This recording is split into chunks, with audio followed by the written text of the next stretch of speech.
Fighting continues in Gaza amidst charges and countercharges. The Hamas-run health ministry has accused Israel of directly targeting the Al-Shifa hospital this morning with missiles. The Israeli forces maintain that the hospital is sheltering Hamas tunnels, Hamas command centers, and Hamas fuel. That's BBC correspondent Mark Lowen reporting. With the Israel-Hamas war in its second month, a sense of desperation has strained Gaza's close-knit society. The desperation has even emboldened some Palestinians to vent their anger against Hamas. President Biden and Chinese President Xi Jinping will hold a long-anticipated meeting next Wednesday in the San Francisco Bay Area. That's according to two senior Biden administration officials. Biden and Xi have no shortage of difficult issues to address in their first engagement in nearly a year. West Virginia Senator Joe Manchin will not seek re-election in 2024. The decision by the West Virginia Democrats stirs speculation whether the GOP might regain his seat next year. Manchin has been the lone Democrat to win numerous statewide offices in recent years amid a strong GOP base. Manchin has benefited from his business roots in the Mountain State's coal industry, which has led him to oppose coal-cutting measures in President Joe Biden's agenda, especially prior to last year's midterms when Democrats needed his vote to exercise the vice presidential tie-breaking power. Manchin has served in the Senate since 2010 when he succeeded the late, long-serving Robert Byrd. George Williams reporting. Federal Reserve Chairman Jerome Powell suggests the Fed is in no hurry to further raise its benchmark interest rates, given evidence that inflation pressures are continuing to ease at a gradual pace. On Wall Street, Dow futures are ahead 146 points. More on these stories at townhall.com.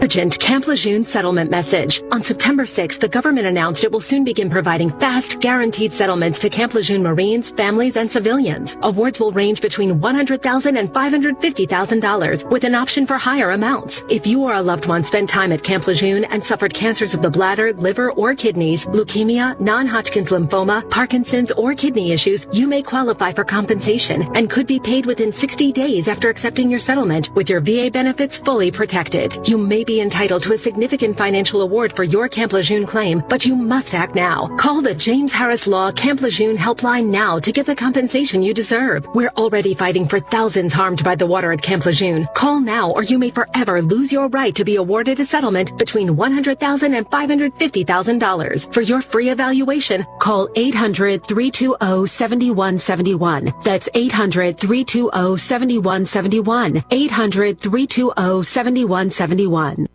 There's a major offensive in Myanmar's northeast by an alliance of armed ethnic minority organizations. The UN said a pause was crucial to allow aid to reach the almost 50,000 people in Myanmar's northern Shan state that it says have been displaced by the violence. Key trading hubs on the Chinese border have been seized in coordinated attacks by an alliance of ethnic groups, although frequent breakdowns in communications across the region's jungle terrain are making it difficult to verify casualty numbers. China has also urged all parties to stop fighting, saying it will ensure stability at its border. That's BBC correspondent Celia Hatton reporting. A Texas judge has denied Republican efforts to overturn election results in the nation's third most populous county. That's Harris County, where Houston is located. News and analysis at townhall.com. At a meeting between top U.S. and Indian diplomats and defense chiefs, U.S. Secretary of Defense Lloyd Austin said the scope of cooperation between the two countries is vast. Together, our diplomats, entrepreneurs, and students are expanding our partnership in new domains, including clean energy, artificial intelligence, and semiconductors. Our increasingly strong ties give us all hope for the future of this partnership and for our common efforts toward a more secure world. Lloyd was in Delhi, India, with Secretary of State Antony Blinken. Russian President Vladimir Putin has visited his southern military headquarters as he assesses the state of his country's forces in Ukraine as the war drags on toward winter. It was Putin's second public visit to the headquarters in less than a month. More on these stories at townhall.com.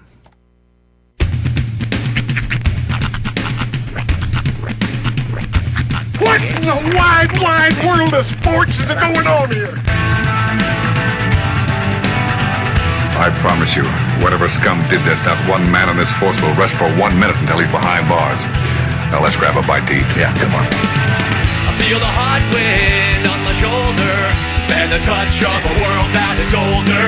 I hit the switch and check the number. I leave it on and then I slumber. I hear the rhythm ringing through it. Flamenco guitar and cumbia music. I hear the talking of the DJ. The travel listen, what does he say? I'm on a Mexican radio. I'm on a Mexican radio.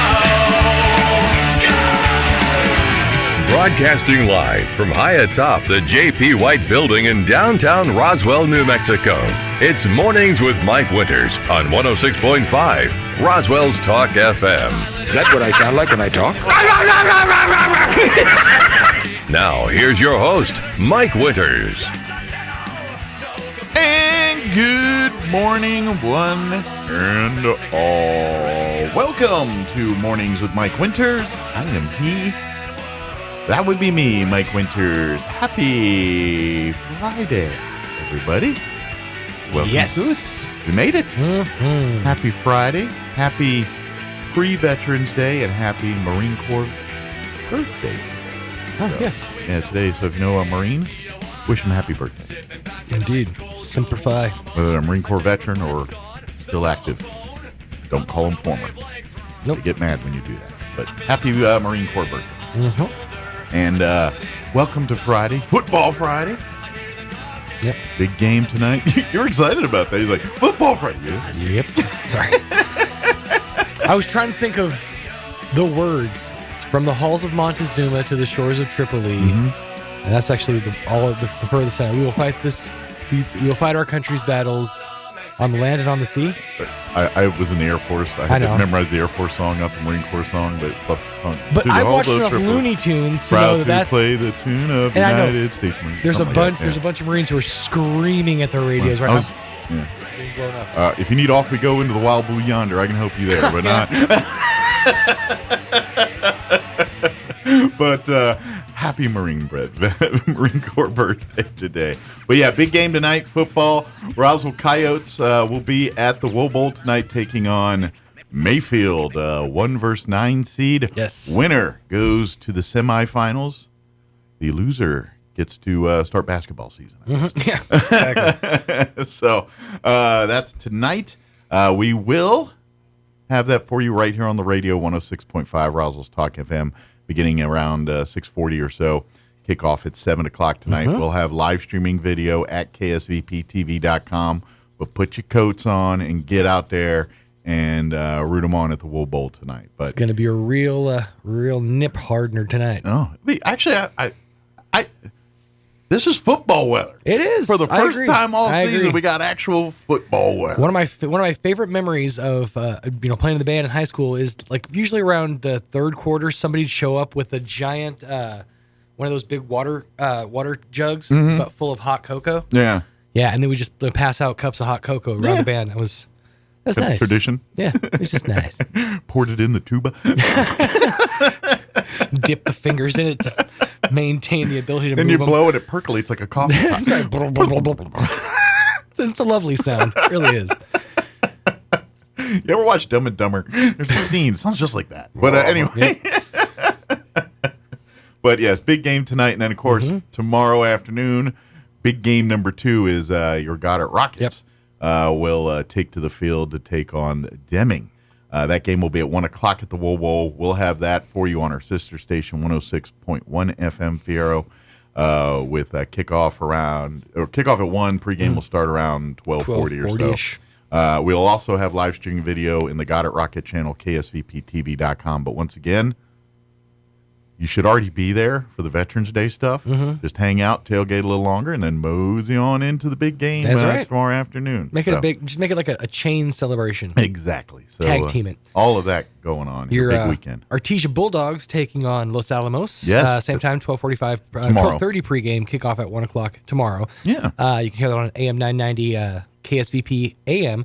and, of course, KSVPTV.com under the Bulldogs tab. I bring it up because Los Alamos has the worst / best mascot I've ever heard of. They're Hilltoppers. The right? Hilltoppers. Yeah. Because every time I hear that, the only thing I can think of is, howdy, hooty, howdy, hooty, howdy, hooty. You know, the Price is Right? Yes. Yeah. Yeah, that's all I can think of is the yodeler from The Price is Right. And that, yodel. He's a little rock climber with those little... Yeah. He's ready for anything. He's got a stick. I think their mascot should be Snow. Hilltoppers. Yeah, the Hilltoppers, Snow. Right? Just snow. Just a big, like, looks like a big, giant cotton ball just kind of walking around out there. That should be their mascot. Right? The Hilltoppers. They're snow. There you go. I like it. Maybe a cloud, because some of the higher mountains, you know, they get up in the clouds. Just a dead hiker. Their mascot is just a dead hiker on the side of a road. I guess if on the side of a trail. Mount Everest is your mountain. You might see that, but just discarded oxygen tanks. That's their mascot. The half-eaten sandwich in a baggie. It's just a little red flag, like on the Google thing. Yeah, there you go. But now they were going to do that, but Let's Go Flags was a bit. It was risky. Yeah, right. Well, now that you say it, all I can hear is yodeling. Exactly. All you can hear is the yodeler from Price is Right. Yeah, and he knew it's like, oh, he's been going a long time. They're getting close to the price, because he's going higher up. It's like, oh, is he going to go I wonder over? if that's like their tomahawk chop. Yeah. Like everybody in the audience is like a tense point in the game. They go, because he'd be climbing that mountain, and if it was a long way, it's like, oh, is he going to stop? They Is he just gonna show stop? the hill climber just slowly moving up. Yeah, and he's like, he's going to stop, and it's because if the price was over, he'd fall off, right? Yeah. Yeah. Which I don't think, and this is the and other it was thing, a boo. I don't think it's the because they never made the right, which I always thought they should have. The Wilhelm or not the Wilhelm. Wilhelm will work, but the Looney Tunes Wile E. Coyote. Yeah, that was good. With a little poof of smoke at the end. But yeah, that's in my head. Anyway, they're playing the Hilltoppers on Saturday. And you can't, when you do that song, you can't help but dance when you're doing it, you know? You can't just sit there and that just feels weird. It's like Happy Ricola. I have yet to see that instrument played anytime other than a Ricola commercial. That big pipe-looking thing? Yeah. Other than maybe that and like a call to war. Well, I feel like that's not something you could easily transport around to various band activities, you know? I want to meet the guy who discovered you could play a ram's horn. Like that first dude who was like, yeah. Or the guy that could blow into the conch shell. Jerry, get over here. Look what this thing can do. What about the conch shell guy? Exactly. Yeah.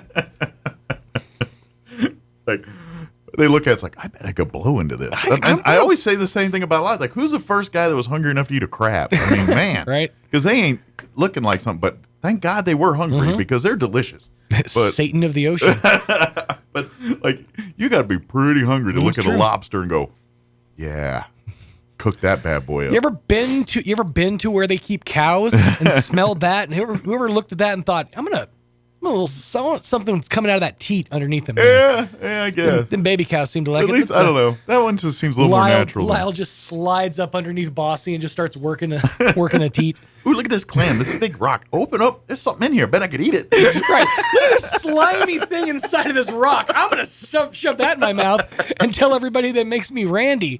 Yeah. Desperate times, man. But thank God for these people. Innovators, really. Innovators in their own time. Exactly. Let me give you the rundown for today's show. We're going to replay an interview this hour. We had folks from American Legion join us yesterday, Downweld and Vanessa Fresquez joined us to talk about the Veterans Parade tomorrow. So we're going to play that for you here in just a few, which is tomorrow. Now I just want a Fresca. Who doesn't? Actually, I never liked the Frescas. I don't like grapefruit. I love grapefruit. Not a grapefruit guy. So you're not much of a squirt man? No. I am not. I like my sugar the way the good Lord does. But so we'll do that in 7 o'clock hour. In the 8 o'clock hour, Sheriff Mike Harrington's scheduled to join us, give us an update he's what's on going on there. Friday. And then in the 9 o'clock hour, Bob Power's going to join us, Veterans Dinner tomorrow night at First United Methodist Church. veterans are invited out for a prime rib dinner, and we'll talk about that with Bob. I'll be there at that event tomorrow, emceeing that too. So, and I'll be at the parade tomorrow, emceeing that. Yep. So. Speaking of, couple things. First and foremost, we got to thank McDonald's. Absolutely, I've been talking all about thanks. veterans and food and everything, and I have yet to mention the high and mighty and oh so delicious McDonald's. Yes, they're awesome. Provide us with delicious breakfast treats. Download the app. You are doing yourself a disservice if you do not have the app. I'm pretty sure, by the way, that the Mambo and the jam aren't gone. I think they just ran out of stock. Okay. Because I still see advertisements. I asked on about TV it up for 'em. north, and I said, "Do you guys have any of that?" And they said, "Not yet."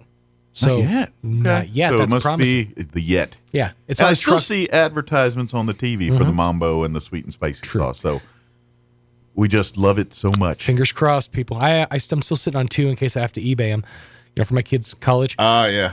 The other I thing, gave though- mine away. Did you? The other thing, though, I have to say a heartfelt, from the bottom of my heart, thank you. Number one to you, Mixmaster Mike Winters, but to Thank Miss the Amy people above me. Mateus, to the folks of the Historical Society for blessing us with with one of the dinners from last night. Yeah, that was last night. Was amazing. Big thank you to everyone that came out and supported the Historical Society. Big thank you to Peppers. They nailed it. The food was delicious. I took my bag home last night, and my wife and I had a delicious meal. I'm telling you, it was. You had the lemon pepper chicken, which was great. We basically split the dishes. Yeah, we did. My wife and I did the same thing. There was such a huge portion of both. I mean. So we had half the prime rib and half the chicken, and my wife wasn't into horseradish. Oh, so I love that I got all the horseradish. horseradish. And here's the thing: Peppers is known for two things. They're known for two things: their steak au poivre or their au poivre sauce, and which goes good on. You can put that on pancakes. It's good on anything, and their prime rib. I mean, they are second to none when it comes to prime rib. Yeah, they really knock it out. Well, of the they park. did it. They did an amazing job, and big thank you to everyone. And Sean, thank you to Amy and them for paying it forward, and the people that donated to pay it forward, and were able to get you dinner last night too. So I still have some of that salmon dip from Yeah, I the do appetizer. too. That dip was a 10. That's gonna be part of lunch today. Yeah, I've got the dip in the only thing that left that survived that didn't get consumed was the rest of the dip, because I ran out of crackers, so that'll be a snack for later. 'Cause that dip is delicious. I got some crackers in the pantry. We can work those with, and then my wife only ate half her mousse. Oh, really? So there's half a mousse. Nice. The back half. The back half of a mousse. But the chocolate mousse was delicious, especially the ears. I'm kidding. It's like a chocolate Easter bunny. It was a mousse. Oh, and to my dinner companion, I'm just letting you know now, I'm keeping your Andy's candy. Ooh. It's mine's now. It's mine. But yeah, it was a big success. Thank you to everyone that came out last night and supported this event. Hope you're all kind of waking up this morning still kind of full bellied and going, oh, what did I eat last night? It was so much food. But it was great. We had a good time. So big thank you to them. And if you want to keep honoring Mary Lou Glass, keep bringing books by to the Historical Society, loose change and things. And that prime rib, that was tip Mary Lou Glass. That was one thing where because when we were wanting to do the Heritage Dinner honoring her and what she does, she's very much not into the pageantry. And so we're like, we can't go big over the top because that would just not be what she would be into. But we all knew that prime rib at Peppers was her jam. And so we had to make sure if we're going to be doing the meal, prime rib has to be the thing. There was no negotiation when it comes to that part. So big thank you. And Peppers nailed it. Absolutely. As they do every time. So, and by the way, while they're busy getting hundreds of meals for us to get out to the public, they're just busy doing their regular Thursday restaurant They were business. also running a restaurant. Yeah. So, Which if you've ever watched The Bear, then you know that's hectic back there. Absolutely, yeah. And I'm guessing Thursday's a busier night for them, as far as people like to go out on Thursday nights. Right. So I imagine that's a busier night for the restaurant industry. Yeah, too, it tends to be, yeah. Yeah, so big thank you to them for supporting. It is 7:19. Let us get the hour started by getting you up to date on the weather. Guess what? It's cold, and it might rain. And it's cold. I'm meteorologist Steve Hamilton with your Pecos Valley weather. Some showers, a pretty good possibility, at least until about noon today, and then cloudy and cool this afternoon as cool high pressure moves into our area. Mid to upper 40s is about it on the afternoon high. Lingering clouds and about 40 for the overnight hours. Then we get some sunshine back on Saturday, upper 50s to about 60. It'll be sunny on Sunday with mid 60s. That's your latest forecast. I'm meteorologist Steve Hamilton. Thank you, Steve. Currently 47 degrees and overcast here in Roswell. Humidity is at 52%. Winds currently out of the east at 6 miles per hour. Today we are looking at a 70% chance of rain. The sweet spot is 8 a.m. to 2 p.m. So here in about 40 minutes till about 2 o'clock today is when they say our best chances for rain are. Skies will be cloudy today. We're not getting down to the 40s, 46 for a high. Winds will be out of the east at around 5 miles per hour. They're saying between a tenth and a quarter of an inch of rain possible for today is what they're talking. Tonight, no talk of rain, but will be chilly, so bundle up when you're going out to the Wool Bowl tonight.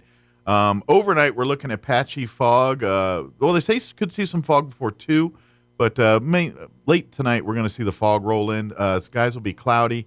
Overnight low of 38 degrees with southeast winds at around 5 miles per hour. Wake up on Veterans Day to some patchy fog before 9 a.m., so bundle up. You're going out to the Veterans Parade and festivities. Mostly cloudy for the early, then gradually clearing and becoming sunny. Highs will be near 60 tomorrow, 59 officially, with south winds 5 to 10 miles per hour. Tomorrow night, clear skies with an overnight low of 37 degrees, south winds at around 5 miles per hour. Sunny and 64 for a high on Sunday. Winds will be out of the southeast at around 5 miles per hour. And then Monday, when you head back to work and school, partly cloudy, highs in the low 60s, and we'll be in the upper 60s by Tuesday, 70s by midweek of next week. All right, it is 7:21. We're going to take a 3-minute break. Then we're going to play our interview with the American Legion folks talking about the Veterans Day Parade and Assembly tomorrow. That's up next. After this, don't go away. You're listening to Mornings with Mike Winters.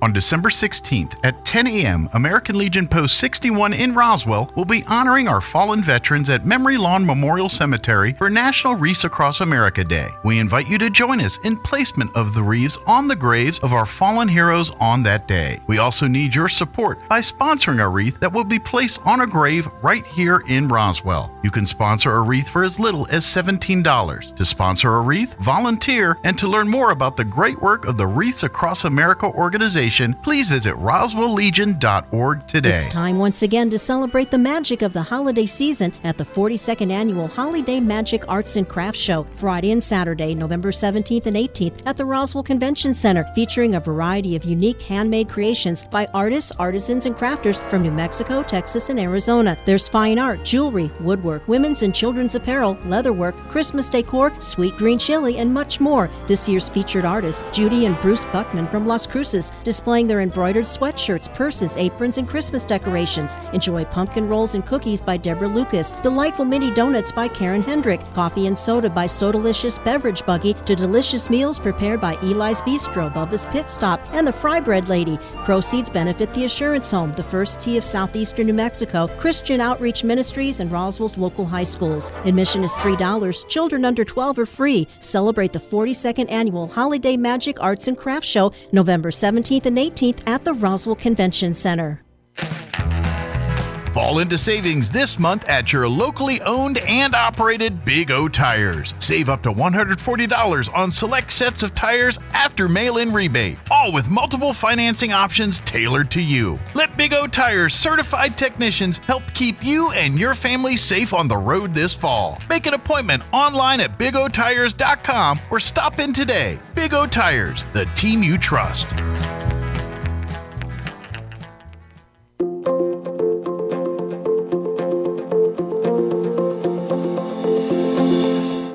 A quote once that said, "When you blame others, you give up your power to change." Hi, this is Pastor Troy and Julie Smotherman for The Joy of Marriage. We all want to play the victim at times. It even feels good to feel sorry for ourselves. But that puts a lid on our life. It stunts our growth, it damages our marriages, and if you have children, it can even hurt them. It can seem like a daunting task to take responsibility for our actions. But the Bible says in Philippians 4:13, we can do everything through Christ who gives us strength. If you've never experienced the love of God, and you don't know your true potential and don't realize how good God is, when you're feeling like a victim, turn to God. He'll give you the strength to move beyond yourself and help you have a victorious marriage. If you have any questions or would like further information about the Joy of Marriage Ministry, please go to jomconference.com. Here's a Mornings with Mike Winters fun fact. There are 293 ways to make change for $1. Try all 293 on the guy who keeps borrowing money from you. Here's Mike Winters. And good morning. It is 17 minutes after 8 o'clock, and joining us in studio this morning, kind of wearing many hats, but we'll call it his American Legion hat today. Don Weld back with us this morning. Morning, Don. Hi, Mike. How you doing? Doing good. Good to be here. Glad to have you on, as always. And the reason Don wears many hats because he's involved in so many things in the community. If you need any help or information about veterans transport or Alzheimer's Association or Bitter Lake Wildlife Refuge, zoo, or the zoo, or American Legion, and I think I'm missing one or two in there too. Don's I don't involved. need any more. I think I got enough. Yeah, you've been you're a man that is very active in our community. So he's a man that's probably busier retired than he was not retired. You got it. You got it. But first off, thank you for coming in, and thank you for getting involved and doing stuff. I wish we had more people in our community that had the time and desire to do it. So it's a good thing. 2 points right there. Yeah. Time and desire. Yeah, I have one and not the other. That's usually how it works there you for go. me. And that's what usually happens is people that volunteer have one or the other, and it kind of pushes that other a lot. Yeah, absolutely here. So that being said, we do want to invite everyone on out to this Saturday's Veterans Day Assembly. I know we've been talking about it ad nauseum here this week, and we're going to do it for another day or so. But we would love to have people come out and support veterans. If you would like to, we'd love to see you out there. I know there's quite a few organizations and entities that are looking for veterans to ride in their floats and vehicles for the parade. If get in touch with us, we can make those connections happen for you. But we would love to see a sea of people out there in Pioneer Plaza in the courthouse lawn on Saturday morning. I know we're not going to get the numbers that you see for the Eastern New Mexico State Fair or any of that stuff, but I would love to.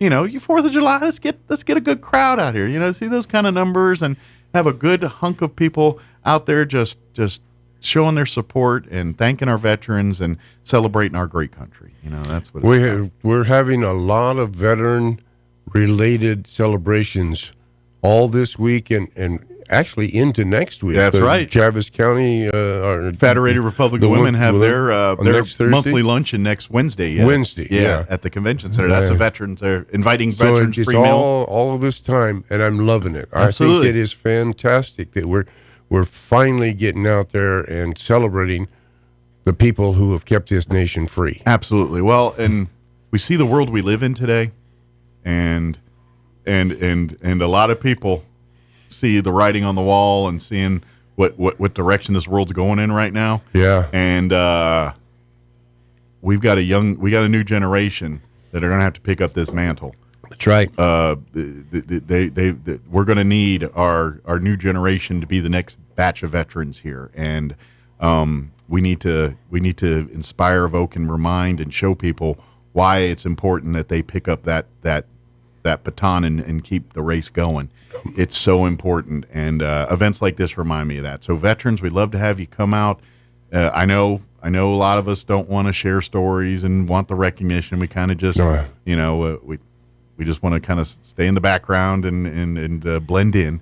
But we need to inspire. We need the veteran service now your role needs to switch to one of inspiration and one of reminding people why we we have veterans, why we need people to enlist in the United States military and defend and defend this nation and the Constitution, because That's right.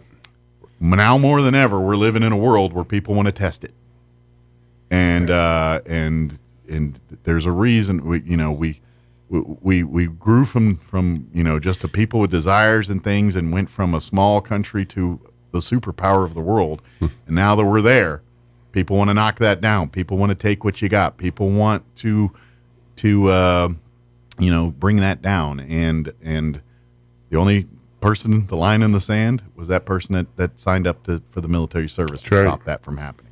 So that's why veterans are important, and I'm going to be singing that message a lot over the next week here. If you'll notice, over the last century, this country is probably the only country who goes into a war not for conquest, but for support of the local You're absolutely correct. Yeah. We want to let as many people as possible in this world to be free and govern themselves. Absolutely.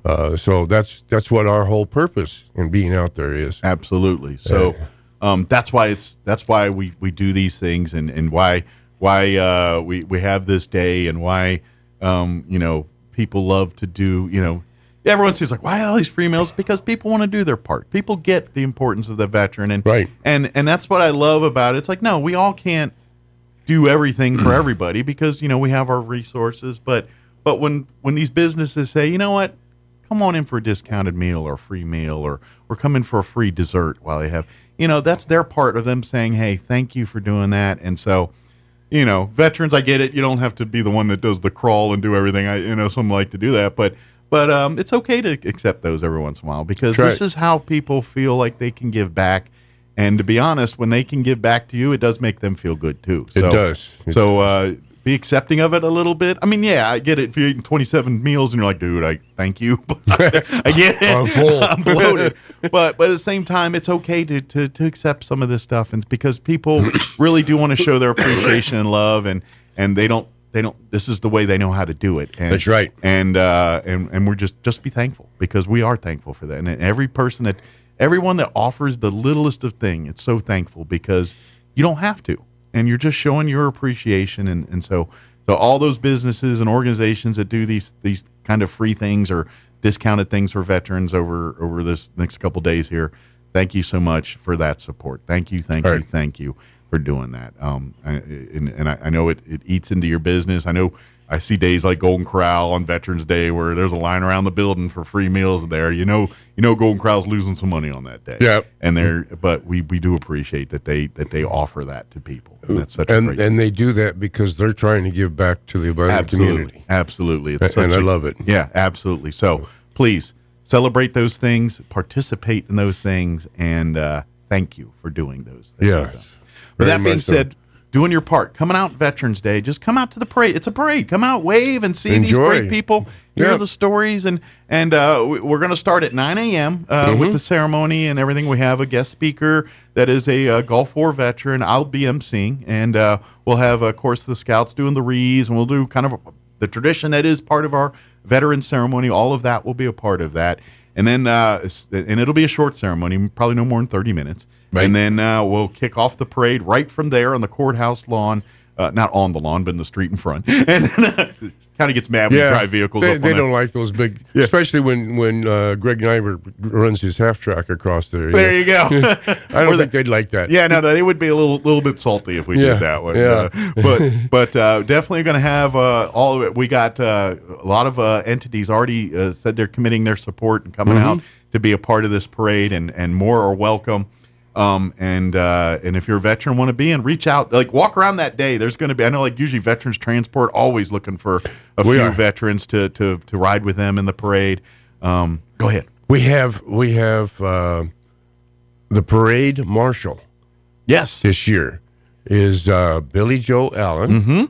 She's a 100-year-old Marine. Nice. And keeping my fingers crossed that everything holds up. Hopefully her health is, we're still right.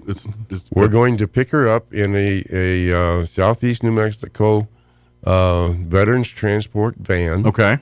And take her to the ceremony, and then she will be leading the She'll be our parade. big grand marshal for the parade. She is our parade marshal. Awesome. Well, I'm so glad that she's able to participate with us here. And looking forward to doing that. Put it this way, she's a Marine. If she can be there, she will be there. That's right. Marines. Yep. Marines don't. And by God, if you ever call a Marine a former Marine, you better be ready for some. You're a Marine. Yeah. Well, and I hear that, like, especially during this political season, like you hear the politicians, and I hear people like introduce, like, he's a former Marine. I was like, you got to stop saying that. Yeah, Marines he's don't a like Marine. that when you say that. Yeah. Marines are always Marines. That's right. That's how Marines work. Once a Marine, always a Marine. Yeah, That's there's no the such thing motto. as a former Marine. Yeah. You can be a Marine Corps veteran. That's That's acceptable. But you're never a former Marine. That's right. Yeah, and I will have the honor of being her driver escort for All that right, day. so Marine Escorting a Marine. Escorting Marine. Very good. She outrank you by chance? Probably. I only made E4. I spent 4 That's years. where I was. I was an E4 too. Yep, I made E4. That was, I went in so that I could go back to school, and thank God I was able to I survive. probably would have gone longer, but I met my wife, and life just took me in a different direction. There you go. That's what happens sometimes. But more than likely, if I had met my wife and everything, I probably would have gone to Korea and made a career out of the military. And Yeah, I was thinking the same thing. Yeah. But love happens, and love does puts you in different paths sometimes. Life path. But now, of course, like I said, the parade will start there. We've got our Grand Marshal. We're going to be heading north.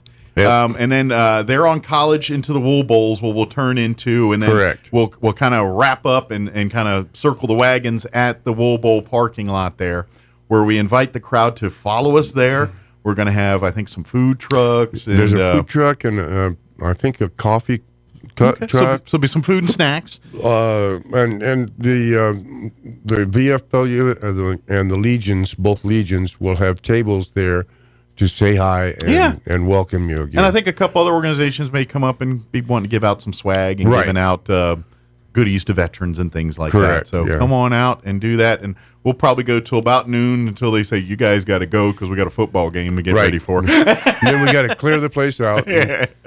This is the pre-Kale gate. That's right. That's right. I called it. So come wear your Goddard red, white, and Goddard blue on Saturday. Oh, I thought that was Roswell then.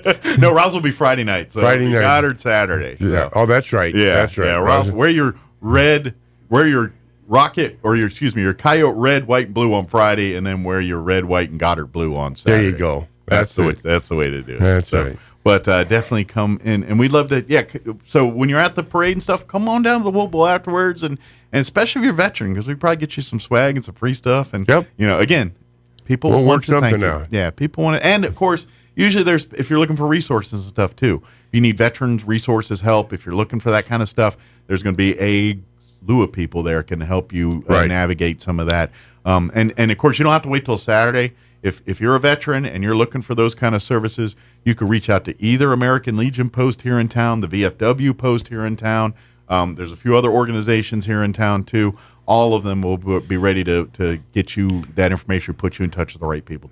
Right, we can direct you to the proper people. Vets in need, don't hesitate to reach out to any of those same three entities all the time. From time to time, we'll have a veteran come to town or something, and any three of those entities all will pitch in if need be and say, hey, we need to give them a room for the night, or we need to get a tire changed or something. We'll do what we can to help you. Yeah, so don't forget that's always there. But 9 a.m. Saturday morning, the parade and ceremony will get underway. There's plenty of parking in Pioneer Plaza, also in the Chaves County Courthouse. Behind the courthouse, there's parking there. That's kind of where they're going to be staging the parade. So maybe park to you kind of give them, but try to give opening of back there in that area. Yeah, you'll see there'll be big like deuce and a halves and all kinds of stuff back there. Yeah. You'll notice. We're going to try and get an F-18 in there, but no. All we could get was a Harrier. Sorry. Yeah. Maybe one year we could pull that one off. I don't know if they'd fit on Main Street or no, not. Probably not. Be a little close. No. Or you could just hover over the top. There you go. Just hover in. There you go. We could do that. Or, at least, or maybe a Chinook. There you go. Of course, some things are big too. They are. But we would love to have you come out and participate. Please come be a part. And of course, the veterans out there looking to get involved. Like I said, we're going to have both American Legions represented, our VFW represented, and some other veteran agencies as well. Yep. All looking for new folks to be a part of it, or you can join multiple or one if you want. You know. Yep. Because some do qualify for American Legion and VFW service, depending on when you served and where you served. And so definitely check that out too and get involved. All of us, all three organizations are in town are looking for more people to do some good stuff and get involved and be involved in some of our veterans stuff. We have a lot of things for you to do, I'll guarantee you. Absolutely. Yeah, we'll keep you busy if you come out and help us. Absolutely. We're always looking for more. And then, of course, one other thing I want to put on the radar before we kind of switch gears here. Also, right now, through the end of this month, through the 29th of November, if you go to roswelllegion.org, that's our Roswell our website. There you can learn more about Veterans Parade and everything we as American Legion Post 61 do. Mm-hmm. But right in the middle of that page is a link for a thing called Wreaths Across America. Yes. Wreaths Across America is a national organization that they do a lot of work for veterans and things. But one of the big visual things that they do outside of scholarships and working with all that stuff is trying getting wreaths on graves of as many veterans across the United States of America as possible. We've been participating with this for several years now, and if you'd like to sponsor a wreath, it's cheap. It's $17 per wreath. They did up it from $15. Cost of doing business. Living, yeah. Cost of doing business nowadays. $2 is actually not that bad of an increase. No, it isn't. Cost of food go up. The wreaths didn't go up that much. But anyway. $17 to sponsor a wreath. You can sponsor it in a name or memory of a loved one or something if you wish, right. Or if you just want to, and you can. They have deals where you can buy 5 or so, 10 at a time, something like that. Yeah, I got 10 of them myself. Yeah, that's what I usually do. Is I do that kind of thing. But you can honor it in a loved one, or you can just say, hey, I just want to do it. But what we do is if you sponsor these wreaths, and then here mid-December, I think around the 16th.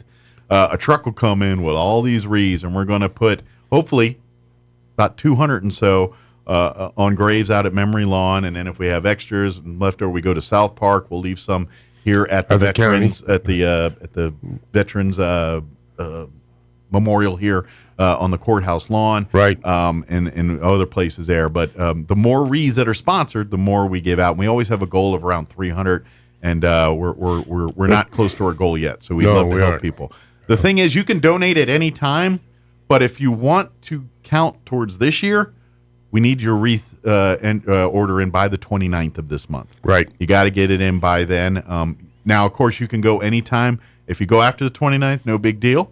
It'll be on next year. The next year. It'll be next year's wreath. But so it's a constant thing. You can do it anytime. We keep the link up there. You can go and do that.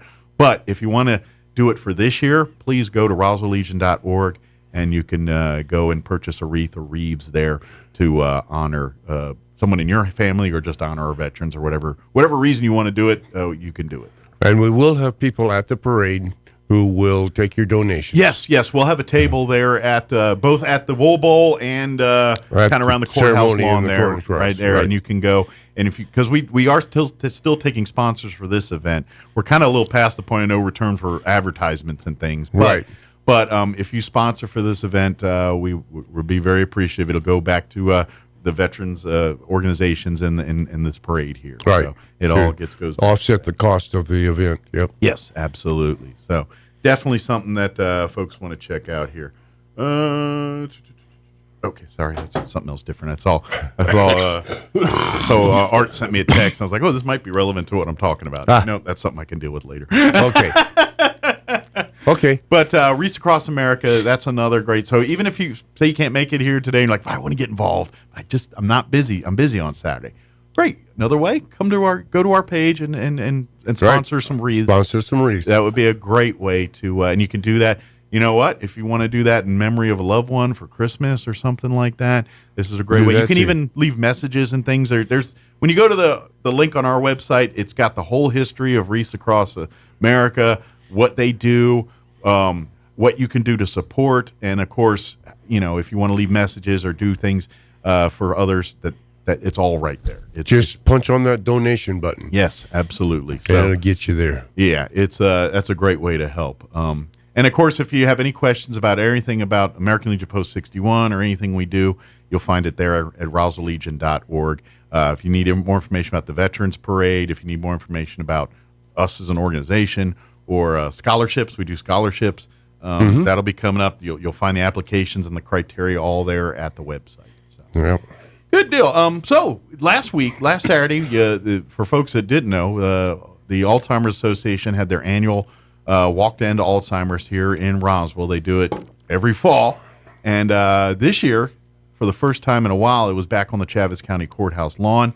Right. Kind of called Cielo Grande home for a little bit there.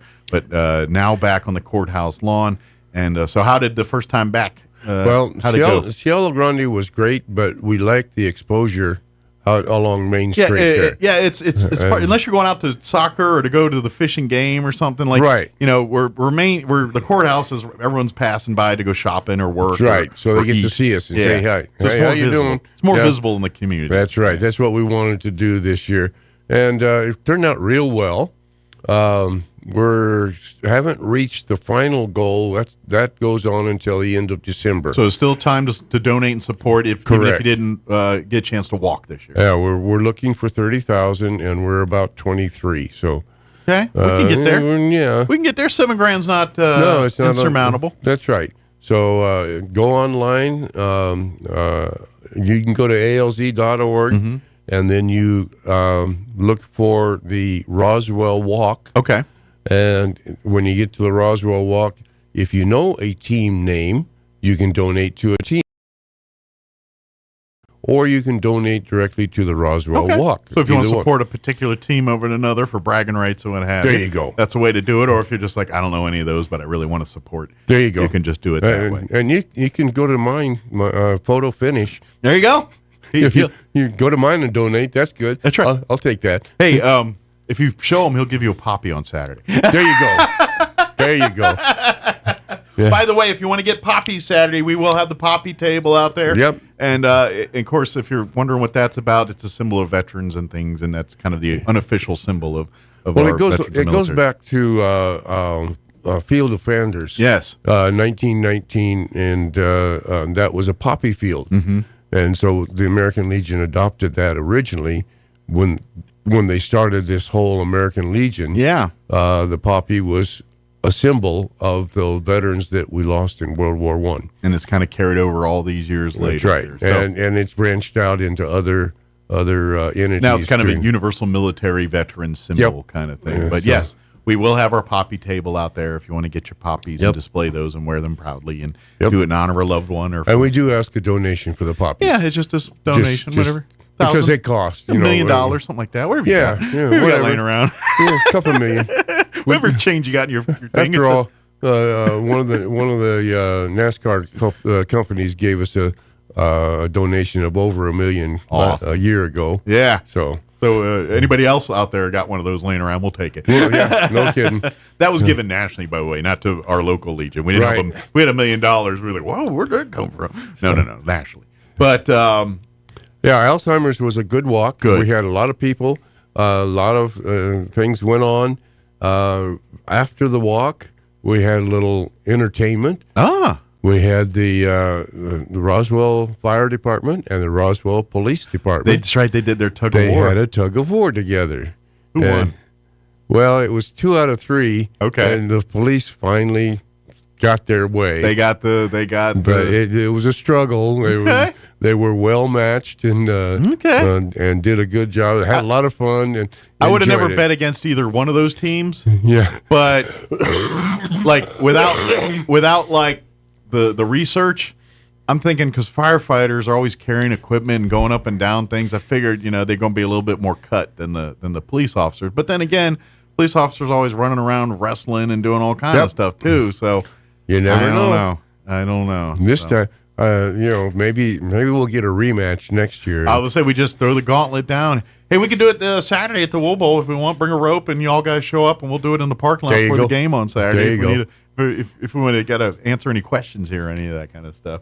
But by the way, big thank you to the city and to the Sheriff's Department and so many other entities for supporting the Veterans Day and really Alzheimer's Walk. They did that too. Yes. Yeah, they really made it easy for folks to and the do county for making that property available. Absolutely for all of these celebrations. Yeah, and if you want to call them celebrations, I guess you could. Absolutely, yes. Events. Yeah.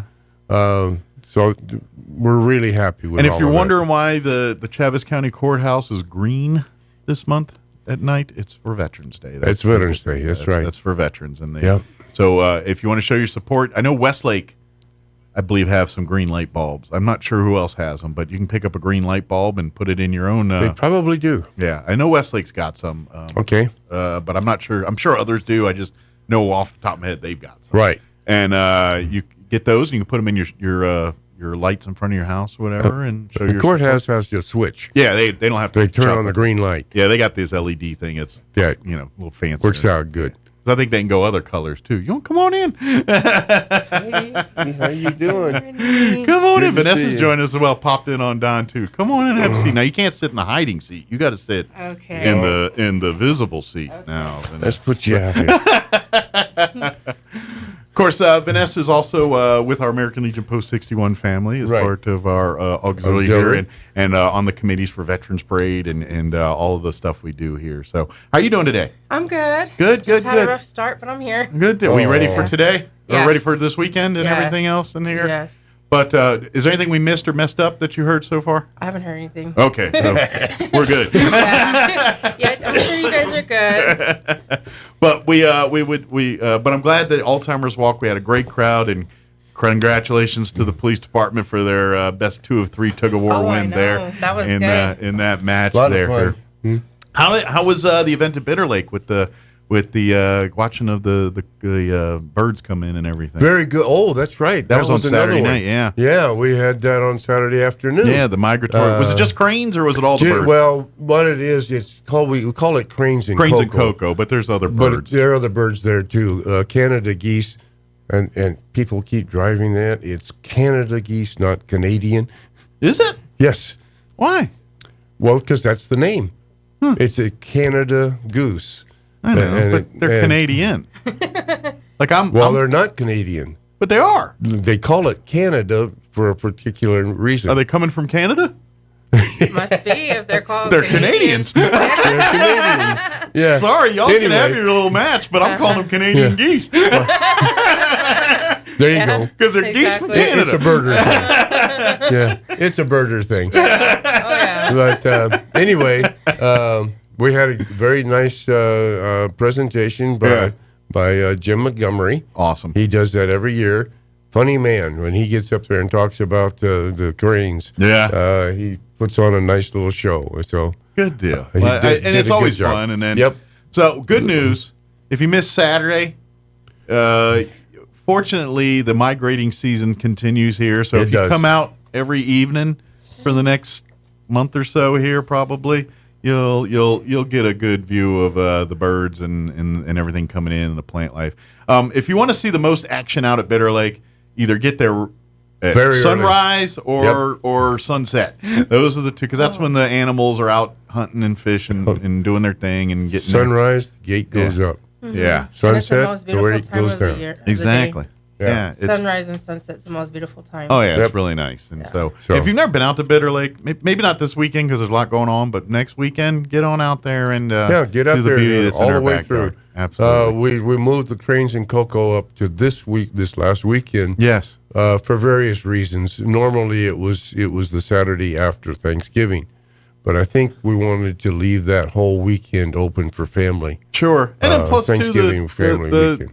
I think we were talking last time. The birds are migrating now. It's right that they don't have the same calendar we do. Mm-mm. You know, they leave a week early or whatever it is. That's what they do. You That's know, right. It's kind of They start coming through in October, and by the end of November, which used to be our cranes and cocoa deal, they're pretty well set where they're going to be. Yeah. Now, we have some of them that stay here, but most of They're them from the go far on north. south.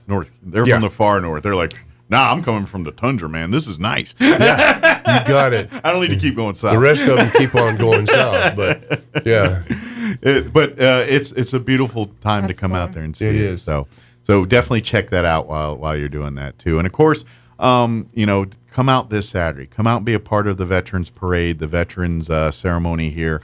We would love to see that entire courthouse lawn, Pioneer Plaza, that whole area just filled up with people and supporting and cheering on our veterans and thanking, especially, like our Grand Marshal, World War II Marine, Billy Joe Allen. We Oh, yeah. He's 100 we are year old. so lucky and blessed to have Marine. them still with us here. Let's celebrate that while we can. While we can. Mhm. While Right. we have, while we're still lucky enough to have these. And then that's the saddest part about Veterans Day is there's less of us every year because, World War II veterans are almost non-existent now. There's not many left.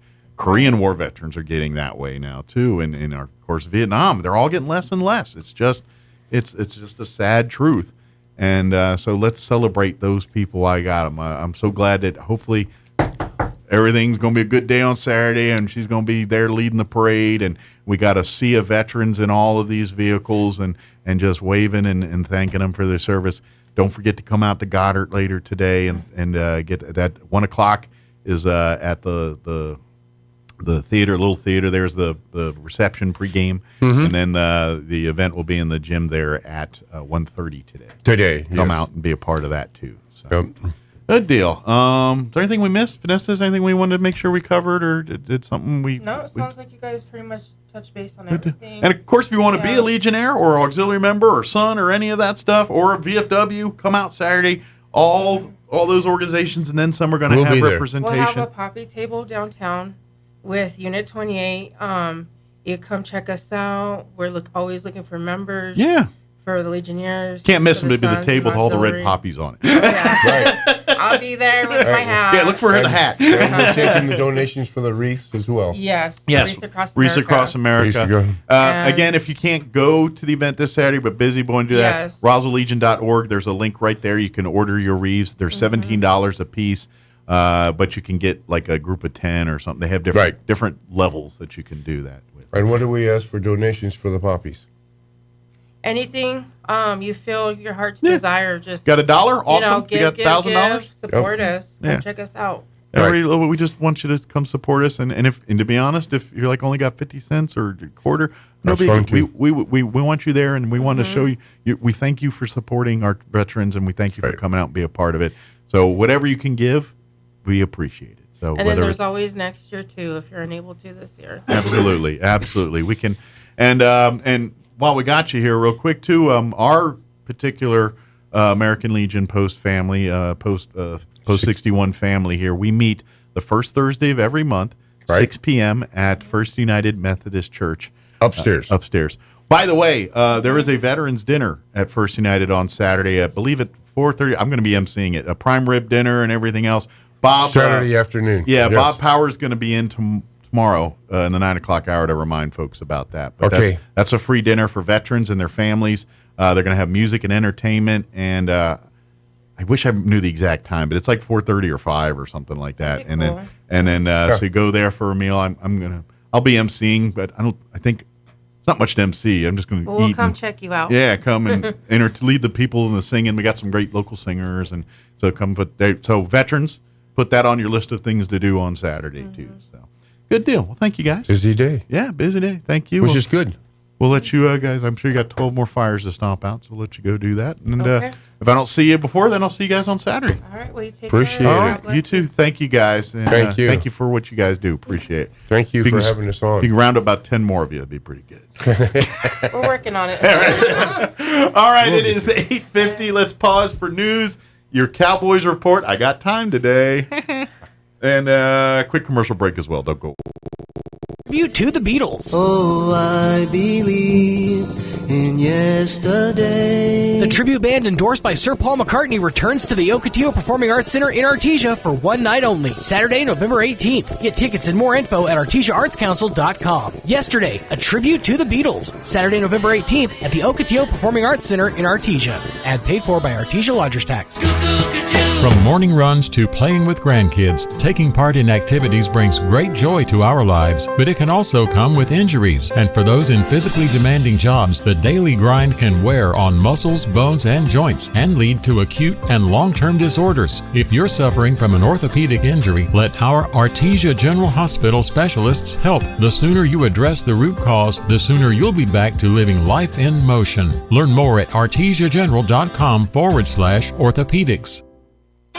Bill Cunningham is now in Roswell on 106.5 FM KEND Roswell. And we're closing in on 8 o'clock. Town Hall News up next. We'll be back. Don't go away.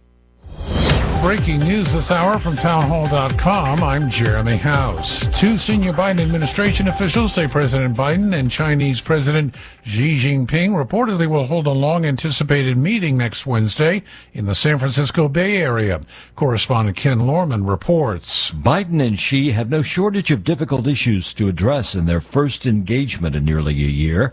Taiwan's upcoming election, differences over U.S. export controls on advanced technology, North Korea, the Israeli-Hamas war, and more are expected to be on the agenda. Mr. Biden and Xi will be in San Francisco for the Asia-Pacific Economic Cooperation Summit. U.S. Secretary of State Antony Blinken says far too many Palestinians have died and suffered as Israel wages war against Hamas in the Gaza Strip. Blinken says the U.S. has proposed additional ideas to the Israelis for steps to limit civilian casualties in the region. These steps will save lives and will enable more assistance to get to Palestinians in need. At the same time, much more needs to be done to protect civilians and to make sure that humanitarian assistance reaches them. Far too many Palestinians have been killed. Far too many have suffered these past weeks. And we want to do everything possible to prevent harm to them and to maximize the assistance that gets to them. With the Israel-Hamas war in its second month, a sense of desperation has strained Gaza's close-knit society. The desperation has even emboldened some Palestinians to vent their anger against Hamas. Some Democratic officials are concerned that Senator Joe Manchin's announcement that he'll not seek re-election next year frees him to pursue a third-party presidential bid. The West Virginia Democrats' announcement opens the door for Republicans to flip the seat. On Wall Street, the Dow's ahead 75 points. More on these stories at townhall.com.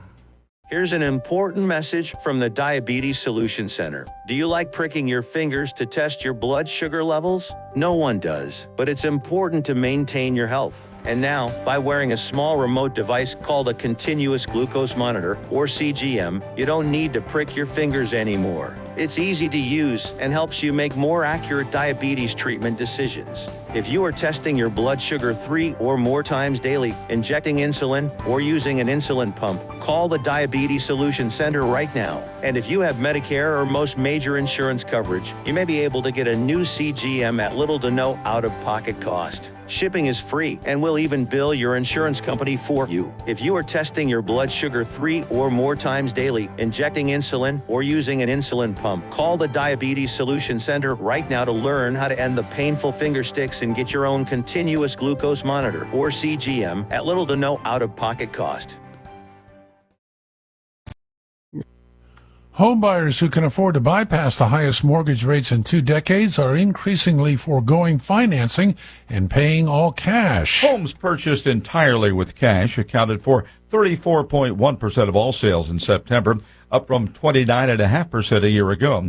It's the highest share since February of 2014. The data comes from a Redfin analysis of home sales in 40 of the nation's most populous metropolitan areas. The trend reflects surging mortgage rates, which have made paying in cash more attractive to many buyers. Bob Agnew reporting.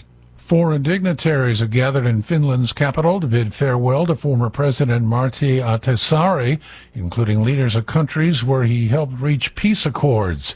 Ahtisaari, who was awarded the Nobel Peace Prize in 2008, died last month at the age of 86. Ahtisaari helped reach peace accords related to Serbia's withdrawal from Kosovo. News and analysis at townhall.com. The Red Cross gets an earful from the Israeli medical community. The latest from the Media Line's Felice Friedson. Doctors, medics, and emergency personnel numbering in the hundreds demonstrated outside the Tel Aviv headquarters of the International Red Cross on Thursday, protesting the organization's failure to pursue normal hostage protocols regarding those held by Hamas terrorists.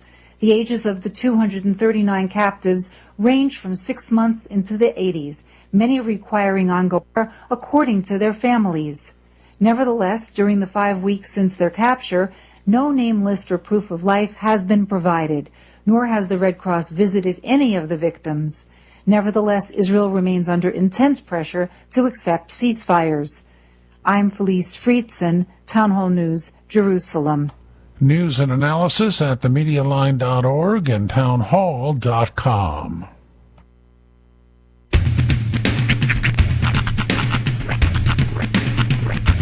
What in the wide, wide world of sports is going on here? I promise you, whatever scum did this, not one man on this force will rest for 1 minute until he's behind bars.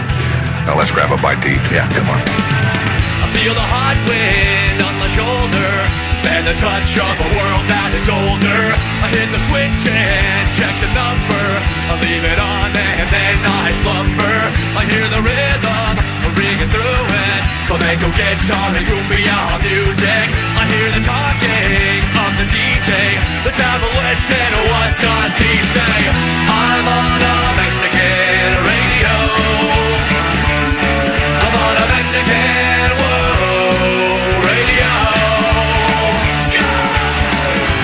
Broadcasting live from high atop the J.P. White Building in downtown Roswell, New Mexico.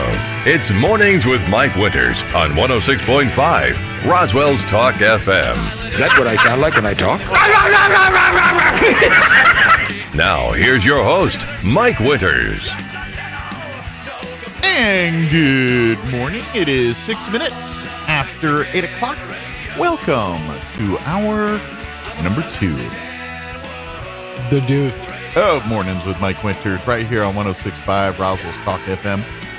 Professional tip, never eat biscuit right before you're about to talk. I was doing it for the bit. I know.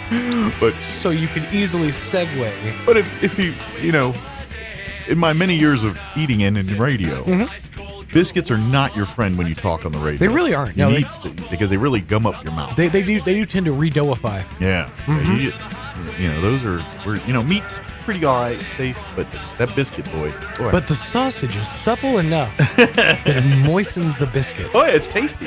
But it's really difficult to talk and eat at the same time. So don't do that. Yep. That's why your parents told you it's rude to eat with your mouth. And this is why Mike doesn't wear headphones anymore. The fact that it's 80 in here, that's the other reason I don't wear headphones. It is the season where they turn on the heat.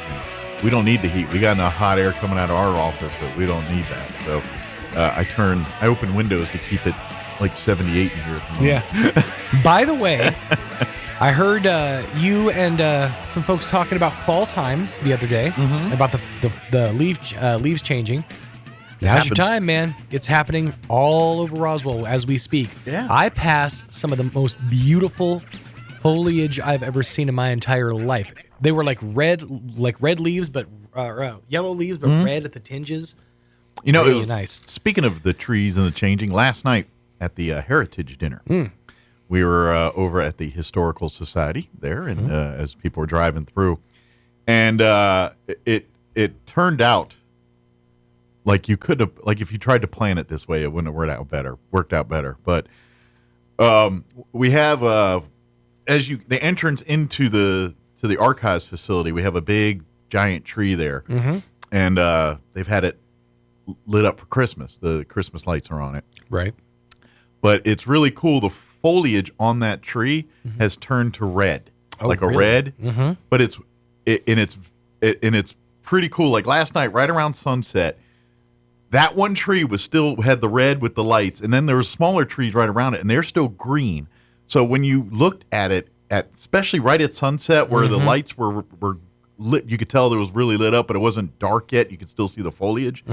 It was a beautiful, it was a picturesque of this tree with the red foliage and the lights from the Christmas. And I know some of our photo folks took some pictures of it last night. It was really We have had pretty. some amazing sunsets for the past couple weeks. I mean, southern New Mexico is always known for great sunsets, but we've had some fantastic ones over the last couple weeks. Yeah, so that coupled with the trees, imagine if you got some free time, a trip to the mountains, because they're probably a little more advanced in their as we were driving colors. up to up towards the turnoff to get to San Antonio and TRC and all that.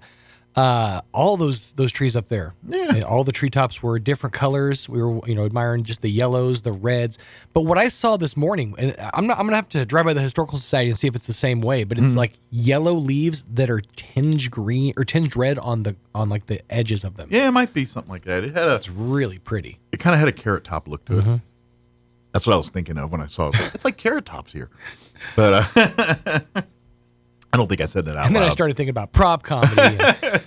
And then I pulled out my trunk. I did a tight five. Do you think he still sits like in his house making those things? I think that he probably comes up with the idea and then he sends them off He's to got have them made. Prop guy or a whatever you call him, something like that. Yeah, I think he's. I'm sure you know what it is. Is he still doing his stay in Vegas? 100%. Yeah, he's got his lockdown. He's there. like still one of the top paid performers in Vegas. Well, I mean, more power to him. Yeah. Well, but he's the perfect guy for Vegas. Because if he's doing touring and everything, people are like, But if you're in Vegas and you're like, I'm going to see I spent all my money gambling. I need to kill a couple hours. Let's go see Carrot Top. It's not But bad. I'll venture to guess that he probably has a prop house. Like I watched this guy on kind of like Jeff Dunham with his puppets and everything. Probably. I watched this guy on TikTok or YouTube Shorts called the channel's called Scott Prop and Roll. He's a props designer, props master, and he just kind of shows how different props work and how to make props for movies and TV shows. And he's actually shown he has a whole like warehouse and team of people that make props and Although in all fairness, I think Dunham builds his own stuff. Like I think Dunham has his little basement where there's laser printers and or 3D printers and all those little things making his puppets and all that. Probably. But because I think that's all out of his head and how he designs them. Because and the only reason I know that is because I remember watching like some YouTube video or something about him creating Ahmed's son.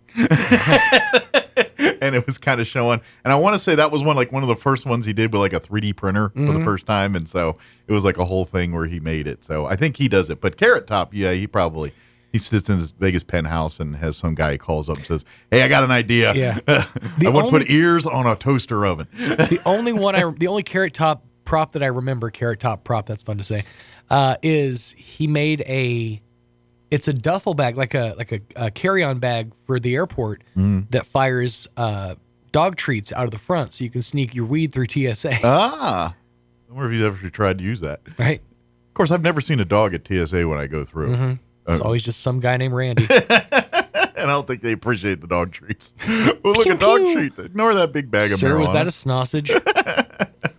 No, it was a Slim Jim. It was a Slim Jim. You just have big hands.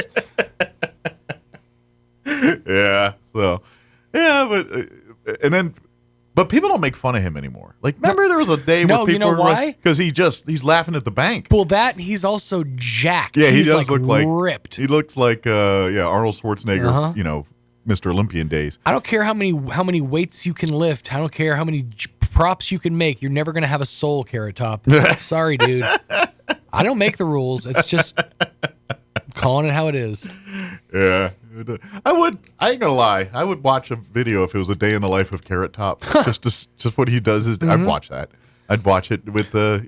I've never seen him like not in some form of character, so I'm curious what kind of a guy, like how he is in real life. Like when he's at home. Because he's caught charges for like aggravated assault and stuff like that. Oh, has he? You got to imagine a dude who's built like that has probably got a lot of. I think he's juicing.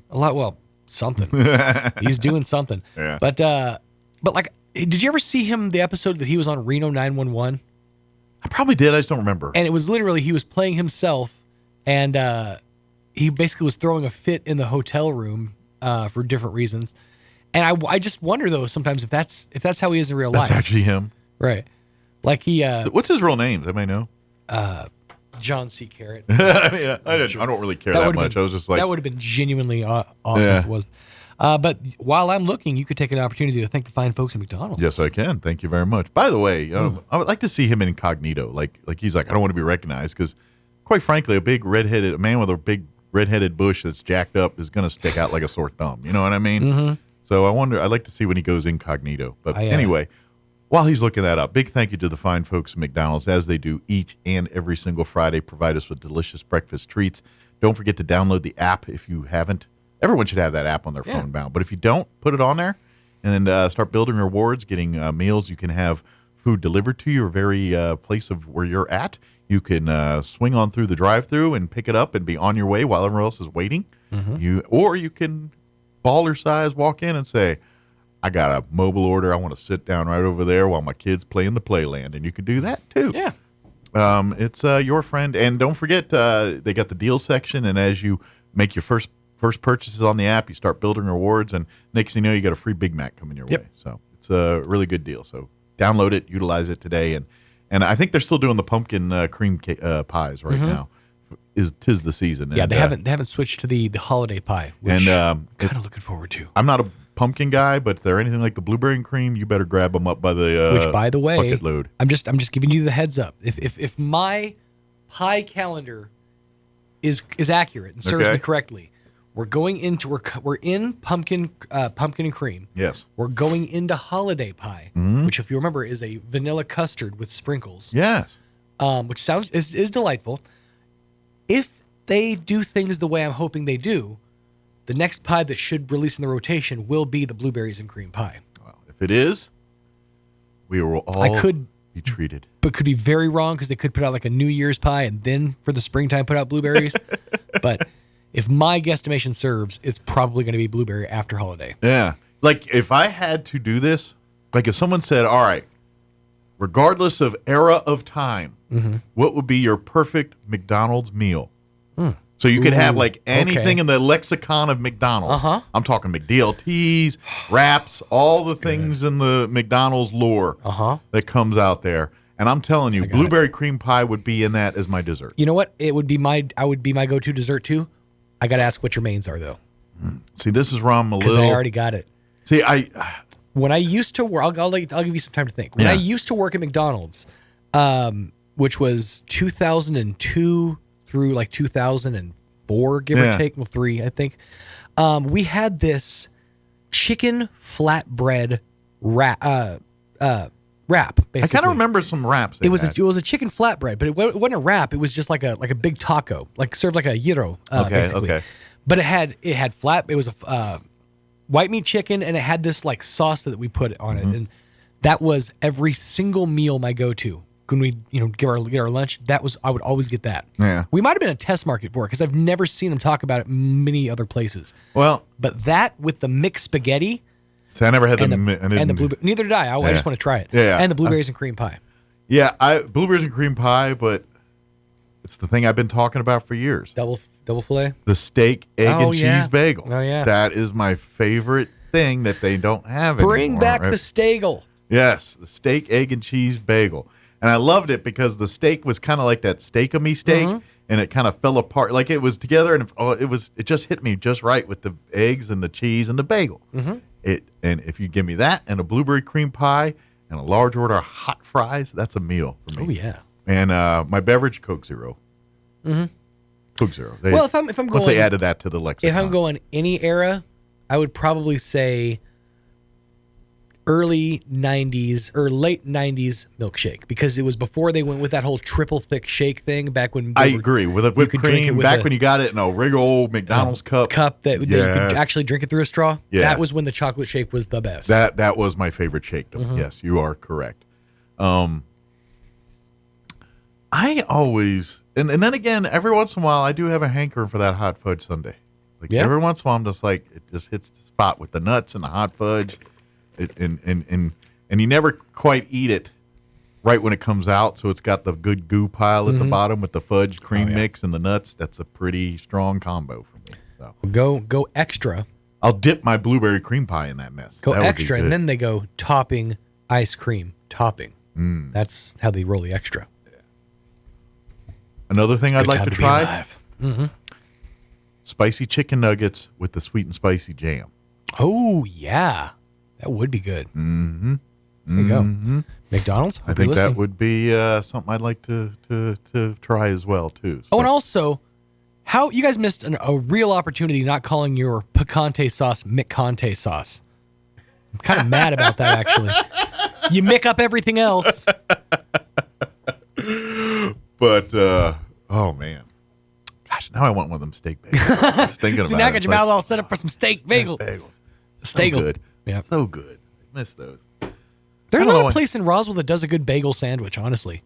No, There's really it's not. hard. It's hard. It is. No, it's hard. Hard out there for a bagel There lover. used to be delis and bakeries There around was a that had place- bagel places. There was a place on North Main where the Subway is now. This is where I. Oh, I become- remember that. This is where I become. That used to be all orange trees. When I Fuck. first came to Roswell, that was my wife and I. We were it was my girlfriend and I at the time. Right. Yeah, we would eat there and delightful. But something in like my wife, I don't know if she had an allergic reaction to one of the bagels or something, but I don't know if it was like she had a poppy seed or something hit her and she like got like swelled up and stuff and like what's Wow. going on? And it was just that one time and it was that.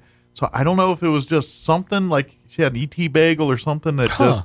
They've just- long since gone out of business, and maybe for this reason.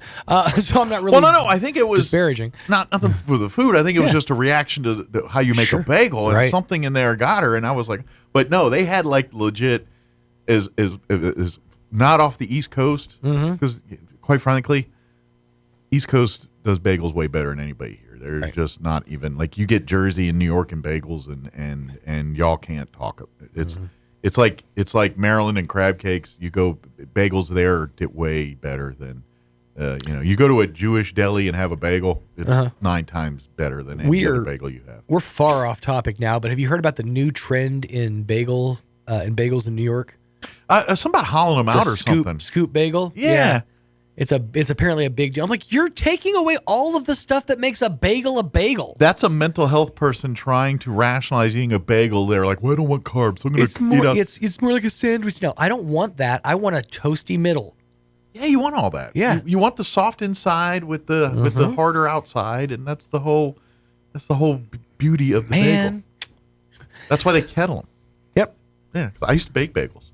I that was one of my jobs as an 18-year-old. I was a butcher, baker. Only thing I wasn't was a candlestick maker. You really should have made a candlestick around then, just for the story. I made some at Boy Scouts, but I did it for profession, so I can't Do that hand candle. No, I remember at Boy Scouts doing like we do. You ever did that where they had the like ours? We had like a Dutch oven heated up with wax, and you just take the wick and you do the dip it in and out about a gazillion times. Yeah. And then after about 2 hours of that, you got something that kind of looks like a candle.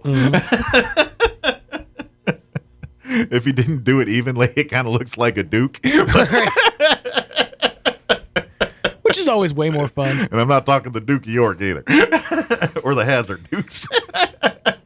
If you get it shaped and then you get it just right, then you can mold it into the poop. There you go. I think what we're really trying to say here is big thanks to McDonald's. Yeah, that's right. Download the app. You are definitely doing yourself a disservice without it. But there was a time I worked for it. This was when I was right out of high school. I worked for a company called Chesapeake Bagel Bakery Company, and they were a chain bagel bakery in the D.C. area.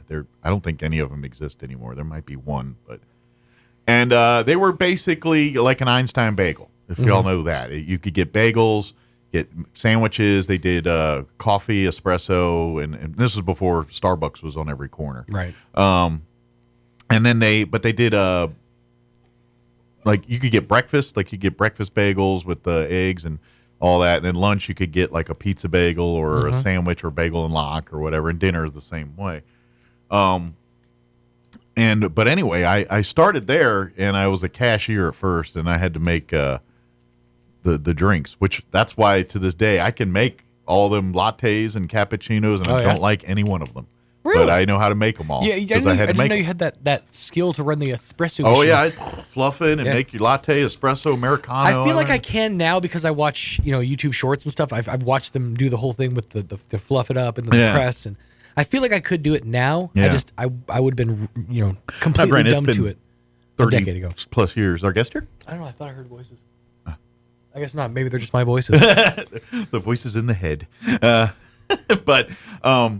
So I started there, but I can make the bagel drinks, or make the drinks and all that. But then I got transferred to the bakery side and became a bagel baker. And so that's when I had to come in at like 3:30 in the morning and bake the bagels. Proof the dough, and boil. And to be honest, what it is you start your day baking. So basically the day before you made your bagels for the next day. Right.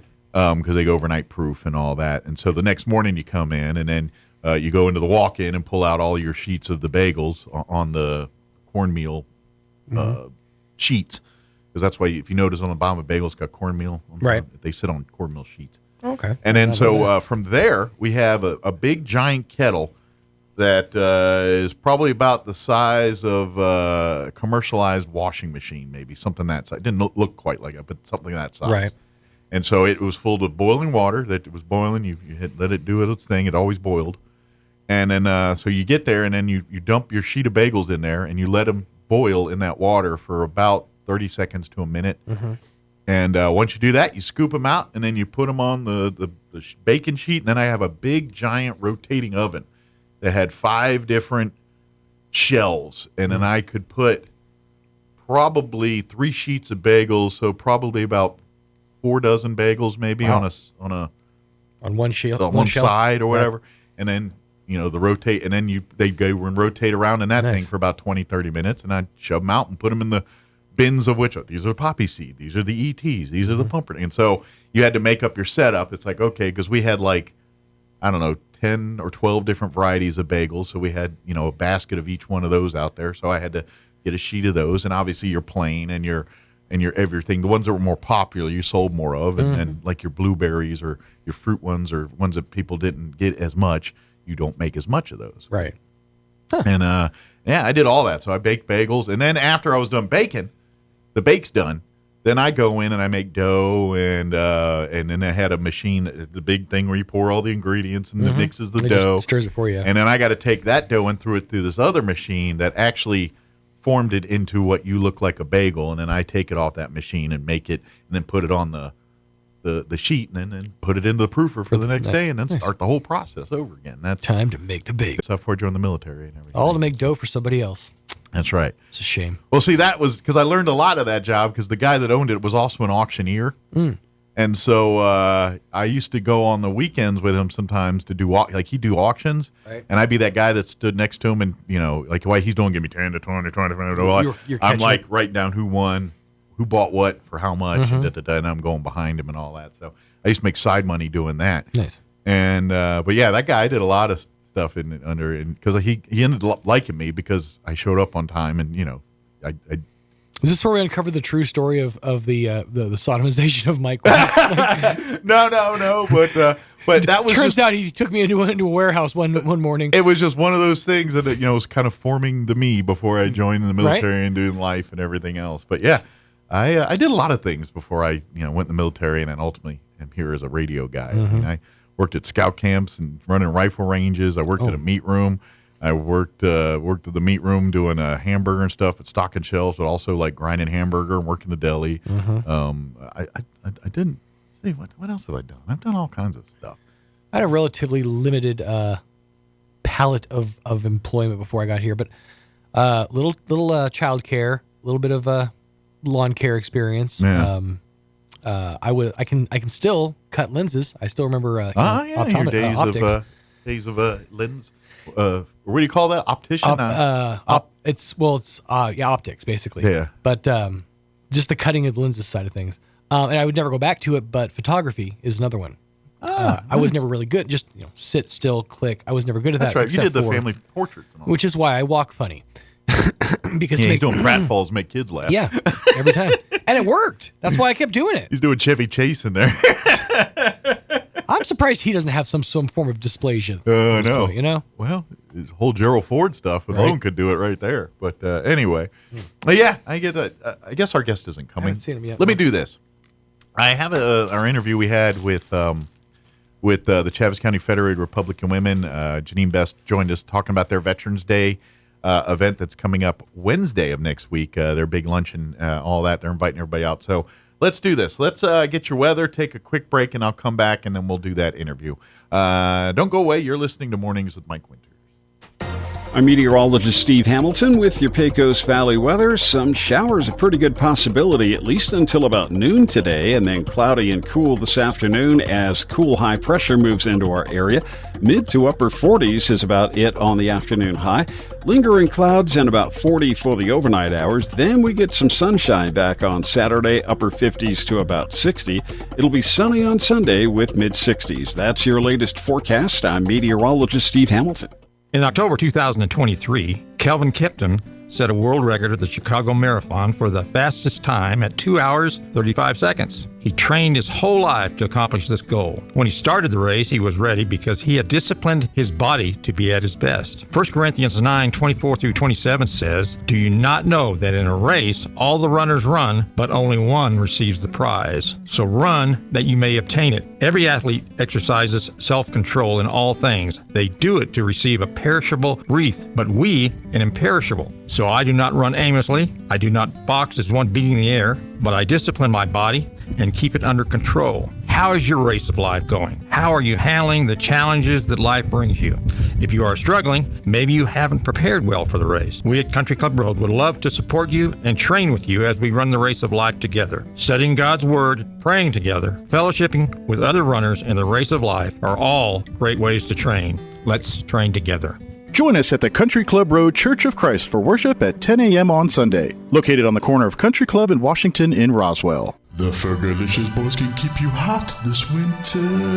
Fergalicious. Oh yeah, it's getting cold out there, and Fergie's Plumbing and Heating has what you need to keep things hot in your home. They can come by and winterize your pipes and check your insulation, and you know they'll do it with nothing but love. Oh yeah, baby. Call the Fergalicious boys at Fergie's Plumbing and Heating at 622-2660.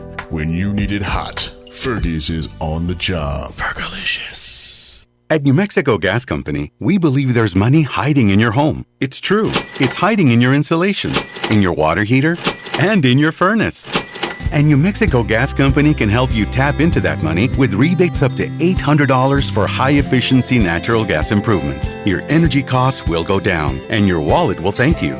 We're New Mexico Gas Company, and we provide energy efficiency solutions to save you money. That's why we're here. Learn more at nmgcgetrebates.com. On December 16th at 10 a.m., American Legion Post 61 in Roswell will be honoring our fallen veterans at Memory Lawn Memorial Cemetery for National Wreaths Across America Day. We invite you to join us in placement of the wreaths on the graves of our fallen heroes on that day. We also need your support by sponsoring a wreath that will be placed on a grave right here in Roswell. You can sponsor a wreath for as little as $17. To sponsor a wreath, volunteer, and to learn more about the great work of the Wreaths Across America organization, please visit roswelllegion.org today. From morning runs to playing with grandkids, taking part in activities brings great joy to our lives, but it can also come with injuries. And for those in physically demanding jobs, the daily grind can wear on muscles, bones, and joints and lead to acute and long-term disorders. If you're suffering from an orthopedic injury, let our Artesia General Hospital specialists help. The sooner you address the root cause, the sooner you'll be back to living life in motion. Learn more at artesiageneral.com/orthopedics. It takes a long time to develop trust. At LaGrone Funeral Chapel, they've been earning your trust for decades. They understand how important it is to friends and family to celebrate a life in the way you choose. The professionals at LaGrone will ease your stress and anxieties. They'll provide the guidance you need to select a service that's appropriate.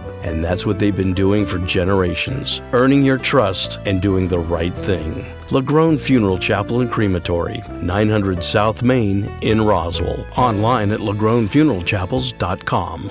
Here's a Mornings with Mike Winters fun fact. The U.S. Treasury once considered producing donut-shaped coins. they instead decided to go with coin-shaped donuts. Here's Mike Winters. And good morning. It is 8:33 and just making it in before we got the break there. Perfect timing. Sheriff Mike Harrington joining us in studio this morning. Morning, Sheriff. Good morning. Thank you for having me. Anytime. Always glad to have you join in the studio. And sounds like you're like me. You're going to be spending your day hitting various Veterans Days events and things as the middle schools. Roswell High's Veterans Day is today. Of course, Goddard had theirs yesterday, which was a great event. Right. And but middle schools. Mesa, Mountain View. Mesa's at 9, Mountain View's at 1 in Roswell High. And so right now, there's a lot of just celebration of veterans going on in Roswell, and we're just happy about that. Yeah. And then tomorrow with the Veterans Parade, we'll be out there for that. And we'll be leading the way and making sure the roads are safe for this parade. And, Absolutely. So it should be a good event. I think there's going to be a better turnout this year, it sounds like, than the previous years. With COVID hitting, everything kind of slowed down, and then some other stuff happened, and people just didn't show. And now, also the world we live in today, people are starting to realize, oh yeah, these veterans are important people. Absolutely, they are. Yeah. And I've been preaching this message. It's like we, as veterans, the young people are going to have their work cut out for them this day. We're going to need those people to step up and do what our veterans have done now, and now more than ever. So. You don't get more people going into the military than go in. We'll be in a draft. Yeah, absolutely. You're right. So it's a reality of things. So I think that adds a little bit more importance to events like this weekend here. Yeah. So, but everything will begin at 9 a.m. on the courthouse lawn. We'd love to get the public out there, get on over into the Pioneer Plaza and across the street where everything. We'll have about a 30-minute ceremony there at 9 a.m., and then the parade will kick off right there at the courthouse lawn and head north towards the Wool Bowl. Yeah. And then we'll wrap up in the Wool Bowl parking lot. You can stick around. They got a food truck and some vendors, and I think some our organizations will be out there, some others handing out stuff, and then we'll go right into football with Goddard there at 1 o'clock. So. It's the only parade that goes. It's like the river that flows backwards. That's right. Everything else always comes south, and this goes north. So, which is typical of veterans. So it's going to be. Yeah, it's going to go where the wind doesn't blow. It blows the other direction. We're going to go ahead and climb that hill rather than come down it. Yeah, that's right. Yeah, pretty poetic there. Yeah, so it is. Take the hill. But we want to get everybody out for that. Yeah, so that's going to be real good. And then, like I said, we've just been busy with all the trunk or treat stuff, and I'm glad all that's done. Are you fishing out of county, or I gave every bit of that away at the Civic Center that last night, and I'm going to tell you how grateful I am, and the people of this community are of those who donated candy to us. It was unbelievable the amount of candy that we received, and it was even crazy how many people were in lines for these trunk or treats, that came out. So I'm glad to see that it is going to that type of Halloween rather than door to door. Sure. It's scary to go into neighborhoods and go up to people's houses. You just don't know what you're going to get. You don't know what's happening. It's different times than when we were kids. It's different times. Yeah. And so right now I believe the trunk or treats are the way to go, and the activities they have and other things. We started on the 12th of October, and we ended on October 31st. And I'm telling you, it was a long time. And you think, well, it was just standing there giving out candy. No, it's standing there giving out candy for an hour and 45 minutes, 2 hours to some people who have been in the line for so long. Sure. And that's why I was very gracious with the candy that I do give out, because you don't want to walk up and just get 2 pieces of candy. You've been sitting for 2 hours. You got 2 fun-sized Snickers. Yeah. So I try to make your basket.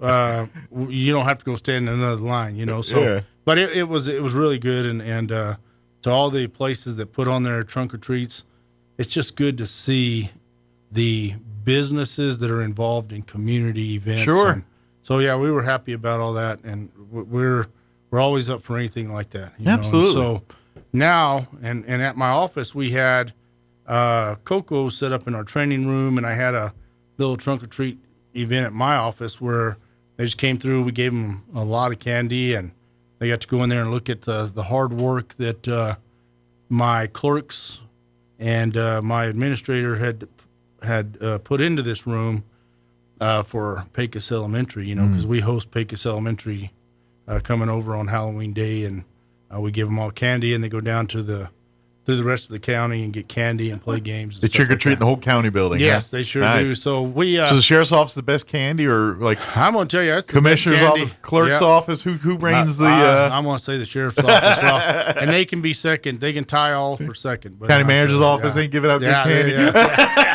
But no, they.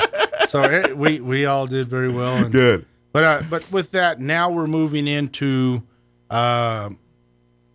Christmas and things like that, and so we're going to be looking at getting donations for those who don't have much. We're looking. That's where I was kind of going next. Yeah, so we're going to go. And plus, you're getting into colder months where your guys are going to be out in the street, and you're seeing folks there. And I imagine from time to time you help them out. Obviously, you help out water and stuff, but it might be to the point where you hand them a coat or something. Yeah, here too. And that was one of the things too for kids.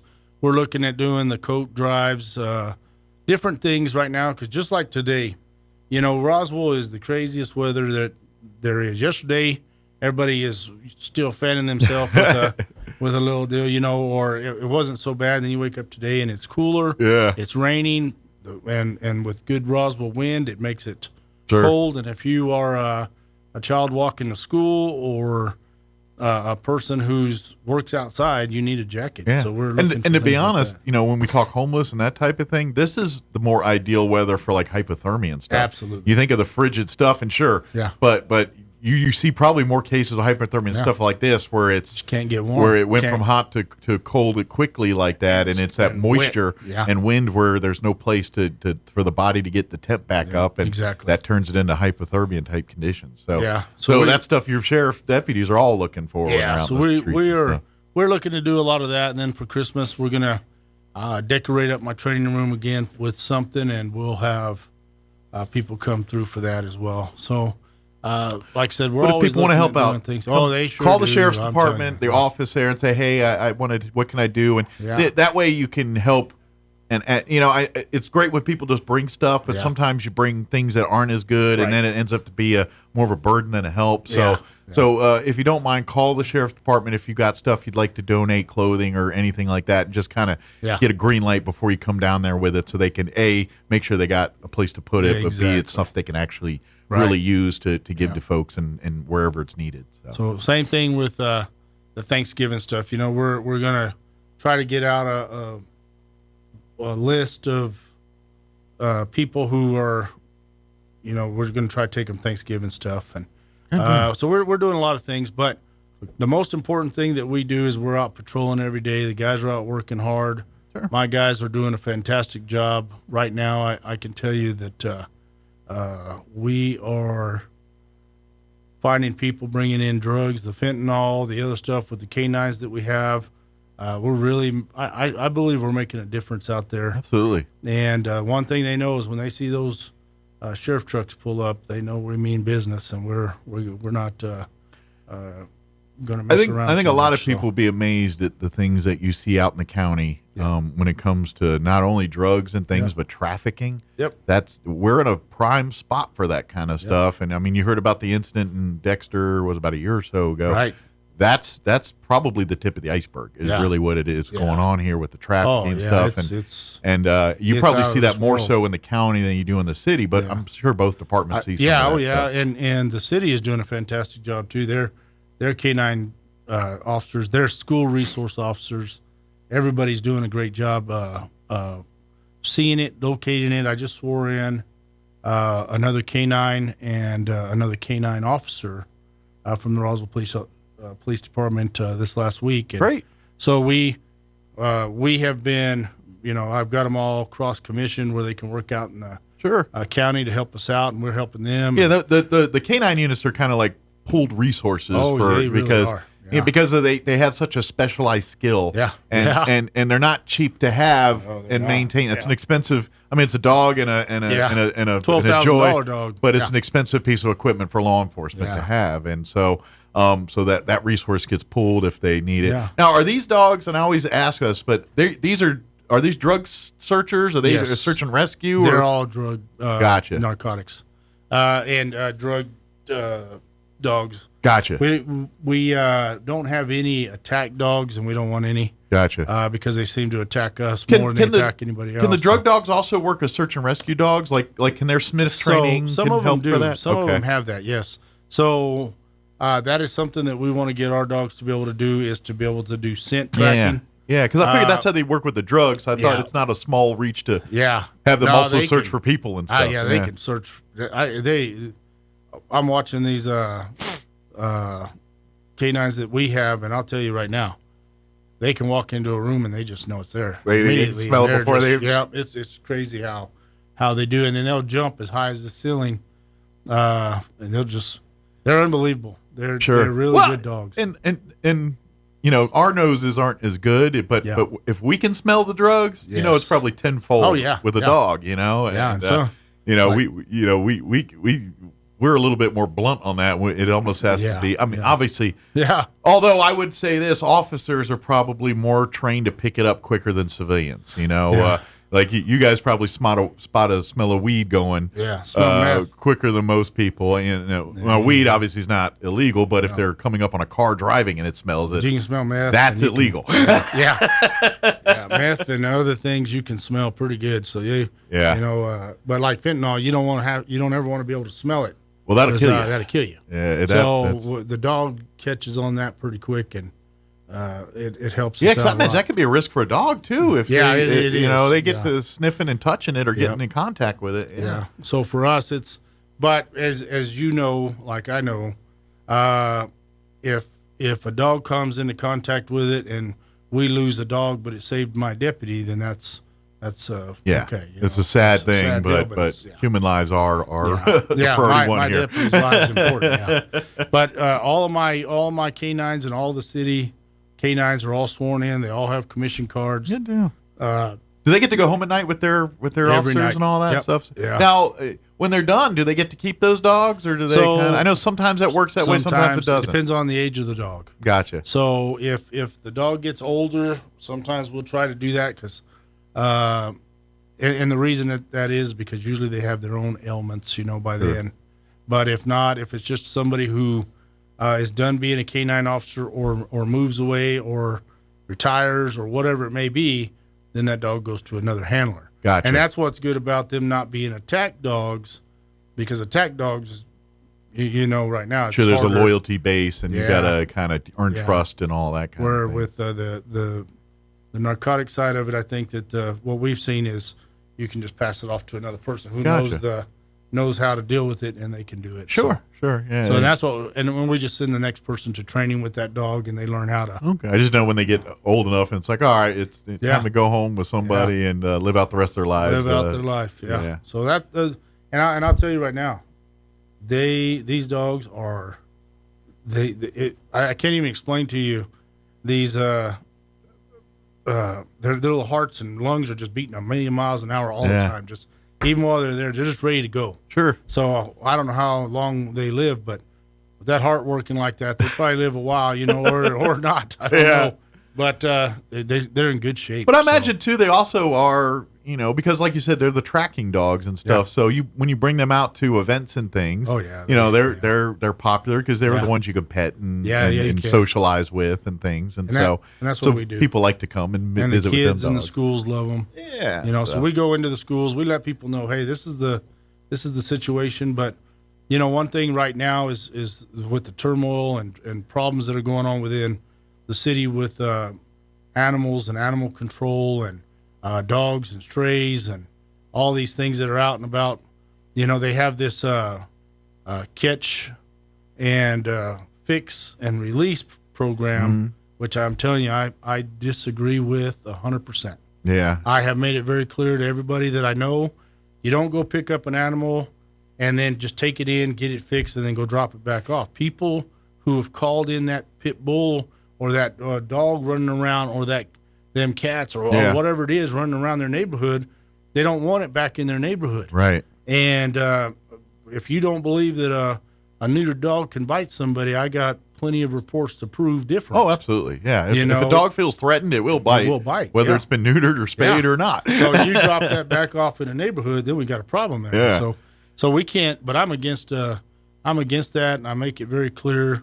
We've got to do something. Well, and it's on we the public. You know, we can't. When you see the people out at Walmart, you know, and doing the puppies out there, call the police. Yeah, don't. That is illegal, and it's also contributes to this problem we have. That's why when you go adopt a pet from Animal Control or the Humane Society or anywhere in the city, they're going to make you spay and neuter, and if it's in city, they're going to chip it because that's the city ordinance. Yeah, and we just bought some readers, some scanners for that for my Animal Control guys. So now, rather than being able to, we can just pick them up, scan them, see if they do have a chip in them, and we can take them to their back to their home. Yeah, and you know, because like I said, a lot of people, they may let their dogs out and roam around or do whatever, but really and truly, some dogs just get out. Yeah, you know, and the homeowner can do. There's no fence that can stop them. I had a Labrador that no matter what kind of fence I put up, that dog could climb every fence there was. And if they can't climb it, they dig it. Right. So it's either under or over. or they eat it. One or the. And if they're strong enough, sometimes through it. Yes, exactly. So they'll grab it with their teeth, pull it open. Yeah. But what we know is that not every dog or cat that's running around is outside of their property on purpose. Right. And so if we can catch them, take them back, and let them know, and you know, and a lot of people are like, you know what, I've been looking for my dog. Yeah, very thankful. Very thankful. It is a good thing. Yeah, having the chip. I know some people don't, but it is a good thing. It is. And, I agree with it. And we are so, you know, Roswell exports animals to other places, and we talk with the Humane Society every couple of weeks here on the show, and to be honest, we've almost saturated Albuquerque now. We're at the point where they're like, no, we can't take any more of your dogs. Yeah. Well, because we've saturated them. We'll trade out. Stop sending us your homeless, and we'll stop sending you cats and dogs. Exactly. It's kind of been the thing here. But it's been, but the reality of it is right now is that we have so many people who are just taking these animals, and some of these are pets that have been their pets for a long time, and they're taking them out and dropping them off in the middle of nowhere. Yeah. And they become coyote food, or they get run over by a car, or cause a wreck. Yeah. Because a person will drive into another lane and hit a car head on before they want to hit a dog or a cat. Yeah. You know, so we've got to make sure that we get that out there. There's got to be something that we can do, but the city animal control shelter is really in turmoil. Yeah, they're overburdened. They're overburdened, and I don't know what to do to help that or to deal with it. But the onus is on us, the people. We've got to be more responsible about it. Get your pets spayed and neutered. Get them chipped. Yeah. You know, don't be feeding the feral cats and things in the alleys. You know, when they collect them, and then obviously, you know, but that's what, like you're saying, is what's happening there, and it's one of those things, and I get what you're saying. Oh yeah. But at least they're spaying and neutering, so they don't out there making more of them. I agree. And that's part of the problem too. And what you're saying, I agree with. No, I agree. But we're also in a situation too where we have no place to put them right now, so we don't know what to do. So that's, and it goes back to where you're going to have to start putting some of these animals down, because you just got to say, okay, this is where we're at. We have this problem, and I know it costs this amount of money to do that, but you're going to have to do it because we have amazing release it back out. We have amazing volunteer groups that do a lot of stuff. Like they're watching the short list and do that. And please keep doing that. You guys are saints for doing that stuff. Yeah, but they are. But there's really the resources are getting overwhelmed for this, and we the community need to do our part to fix this, and that's the only way it's going to get fixed is people being responsible pet owners. Yeah, and I did meet a lady at the Alzheimer walk, and she is going. She was supposed to come over this last week, but I've been so busy this last week I haven't had a chance to call her yet. But she's going to come over and talk to me about some of the stuff that maybe we can do to help the animal control center. But like I said, we do have that problem, and so that's one of the things. But I do want the people to know that we're working on that. Mm-hmm. You know, I have my animal control division that's working on that. The city has theirs, and we're trying to pick up these animals before they bite somebody. But there's just we've got some serious problems. You're doing your thing, but we, the community, need to help step up here and be responsible pet owners. And when you see people doing nefarious stuff, report it. Yep, absolutely. Because turning your head on that is part of the problem why we have this here going on. That's right. So that's good. We're almost out of time, but real quick, do want to, like Sheriff said, veterans get on out with the Veterans Day ceremonies. Roswell Highs will be this afternoon, I believe, at 1 or 1:15. Yeah. And get out and do that. And of course, if you would like to help out, by the way, too, if you want to know like what kind of stuff you can give the sheriff's department for the holidays and stuff too, don't forget they always, if you bring like the disposable gloves and sanitizer, every deputy keeps a stash of that stuff in their cars. Absolutely. And they go through them very quickly and sometimes they have to go run to the hospital and stuff to pick up some on the side there. Right. Because usually a hospital's kind enough to give extras that they have. So those kind of stuff are always in demand. So you could go by every week or every month and drop off a box of gloves and it would get utilized. Yes, absolutely. And we do appreciate that. And like I said, it's something right now that doesn't go to waste. We use those too often. Well, I would imagine that a deputy on a given night probably goes through a dozen pair of those on a given night, depending on how busy the night is. Yeah, and that's the truth. You even whenever you're just dealing with somebody nowadays, you don't want to skin to skin, especially in this fentanyl world, man. You just don't know. Deputies are on guard for that. Every single person could be potentially got fentanyl on them, absolutely. and all it takes is you a hand on a shoulder. Next thing you know, you're dying. A smell. It's pretty bad. But I do want to thank you, and like I said, I do appreciate. I always get the days mixed up. I forget which. And I try to try to do it the day before, but forget. So it ends up like 7, 6:30 in the morning. I'm like, sorry, Sheriff, I forgot. But we are going to do it. I'm going to have, like I said, I'm going to have deputies come in here. Yeah. I think we're going to look at seeing if we can go to another Friday. Doing it the same way, but taking another day. Okay. And because I do have some other stuff that we want to talk about And if Fridays don't work and we want to do other days, we got 4 others to choose from too. And I do whatever works best for you guys. And I do have a school resource officer now, and when she gets back from her leave, she's going to be coming in here. I want her to come in and talk about some things that are going on in schools. What's going on and what. Yeah, so we're going to be talking about a lot of different stuff. But I think that having that done often is important for absolutely. Well, it's part of that connection between law enforcement and the public and everyone staying in concert with each other and everything else. It's really good. Yeah. So, and like I said, I do want to say that I'm thankful that the voting is over, and I'm happy with the results. I feel like we got some good people coming in, and I think things are going to go good. I just want to say we just need to work together to make Chaves County better, Roswell, New Mexico better. We all want a great community. We just got to figure out a way to all agree to make that happen. Make it happen. So, absolutely. So well, thank you, Sheriff, as always. We'll see you next time. Stay safe. Tell all your deputies, thank them so much for their service and what they do. And I'm on my way to Mesa. All right. Well, go on and go on and put on your vet hat. Yeah, go get it on. Get the veteran's hat on. Yes. Thank you, Sheriff. Like I said, aim high. That's what I always say. There you go. They were asking me if I knew the Marine song. I was like, I can tell you, off we go in the wild blue yonder, but I can't help you with the Marine song. That's how I am. I can sing that. That's my Air Force song. There you go. All right, we'll see you later. Thank you, Sheriff. All right, it is 8:56. Quick break before news. Don't go away. Now your Pecos Valley News Update. I'm Jared Cirillo. The man accused in the shooting at the Artesia Public Safety Building is now out of jail, free, as he awaits criminal court proceedings. Acadio Lucero is claiming self-defense in the shooting of Mark Rommel outside the police station a few weeks ago.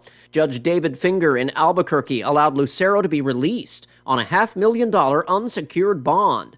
His conditions of release bar him from contacting the victim's family. Lucero had been held in the Bernalillo County Jail. He is only allowed to leave that county for court hearings in Eddy County. A trial date has not yet been set. Eddy County is agreeing to issue $500 million in bond debt for a new natural gas plant near Carlsbad. Commissioners approved the request to declare intent to sell the industrial revenue bonds to a Texas company called Pronto, a subsidiary of Matador Resources. Proceeds will be used to acquire, build, and equip a natural gas plant about 25 miles east-northeast of Carlsbad. According to the company's website, Matador has a mixture of exploration and production in southeast New Mexico and West Texas. You're up to date. I'm Jared Cirillo. Asian Market brings the flavors of the East to Roswell. The market side has lots of new and different items, including new sauces and noodles to enhance your Asian dishes, plus new snacks and more. And the restaurant inside Asian Market has all Nook's favorites from 11 to 5, like wontons, egg drop, rice or noodle soup, crispy calamari, and the best barbecue fried rice in town. Dine in or call ahead for easy pickup. And find Asian Market on Facebook for updates on open times and specials.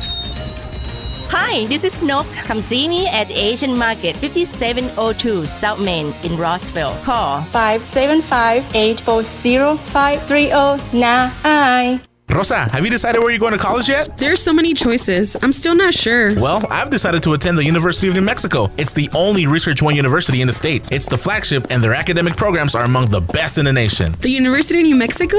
Can I still apply? Of course. UNM is New Mexico's best university, and residents of New Mexico get preference in admission. Apply now, and we'll attend UNM together. The University of New Mexico, New Mexico's University of Opportunity. Apply today at unm.edu.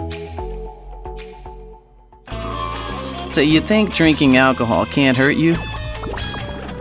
It'll mess you up big time. Say adios to large chunks of your brain. Major damage is already being done. Other parts of your body are getting wrecked too.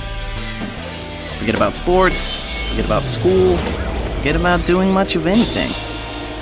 Underage drinking freaks out your body, messes up your life.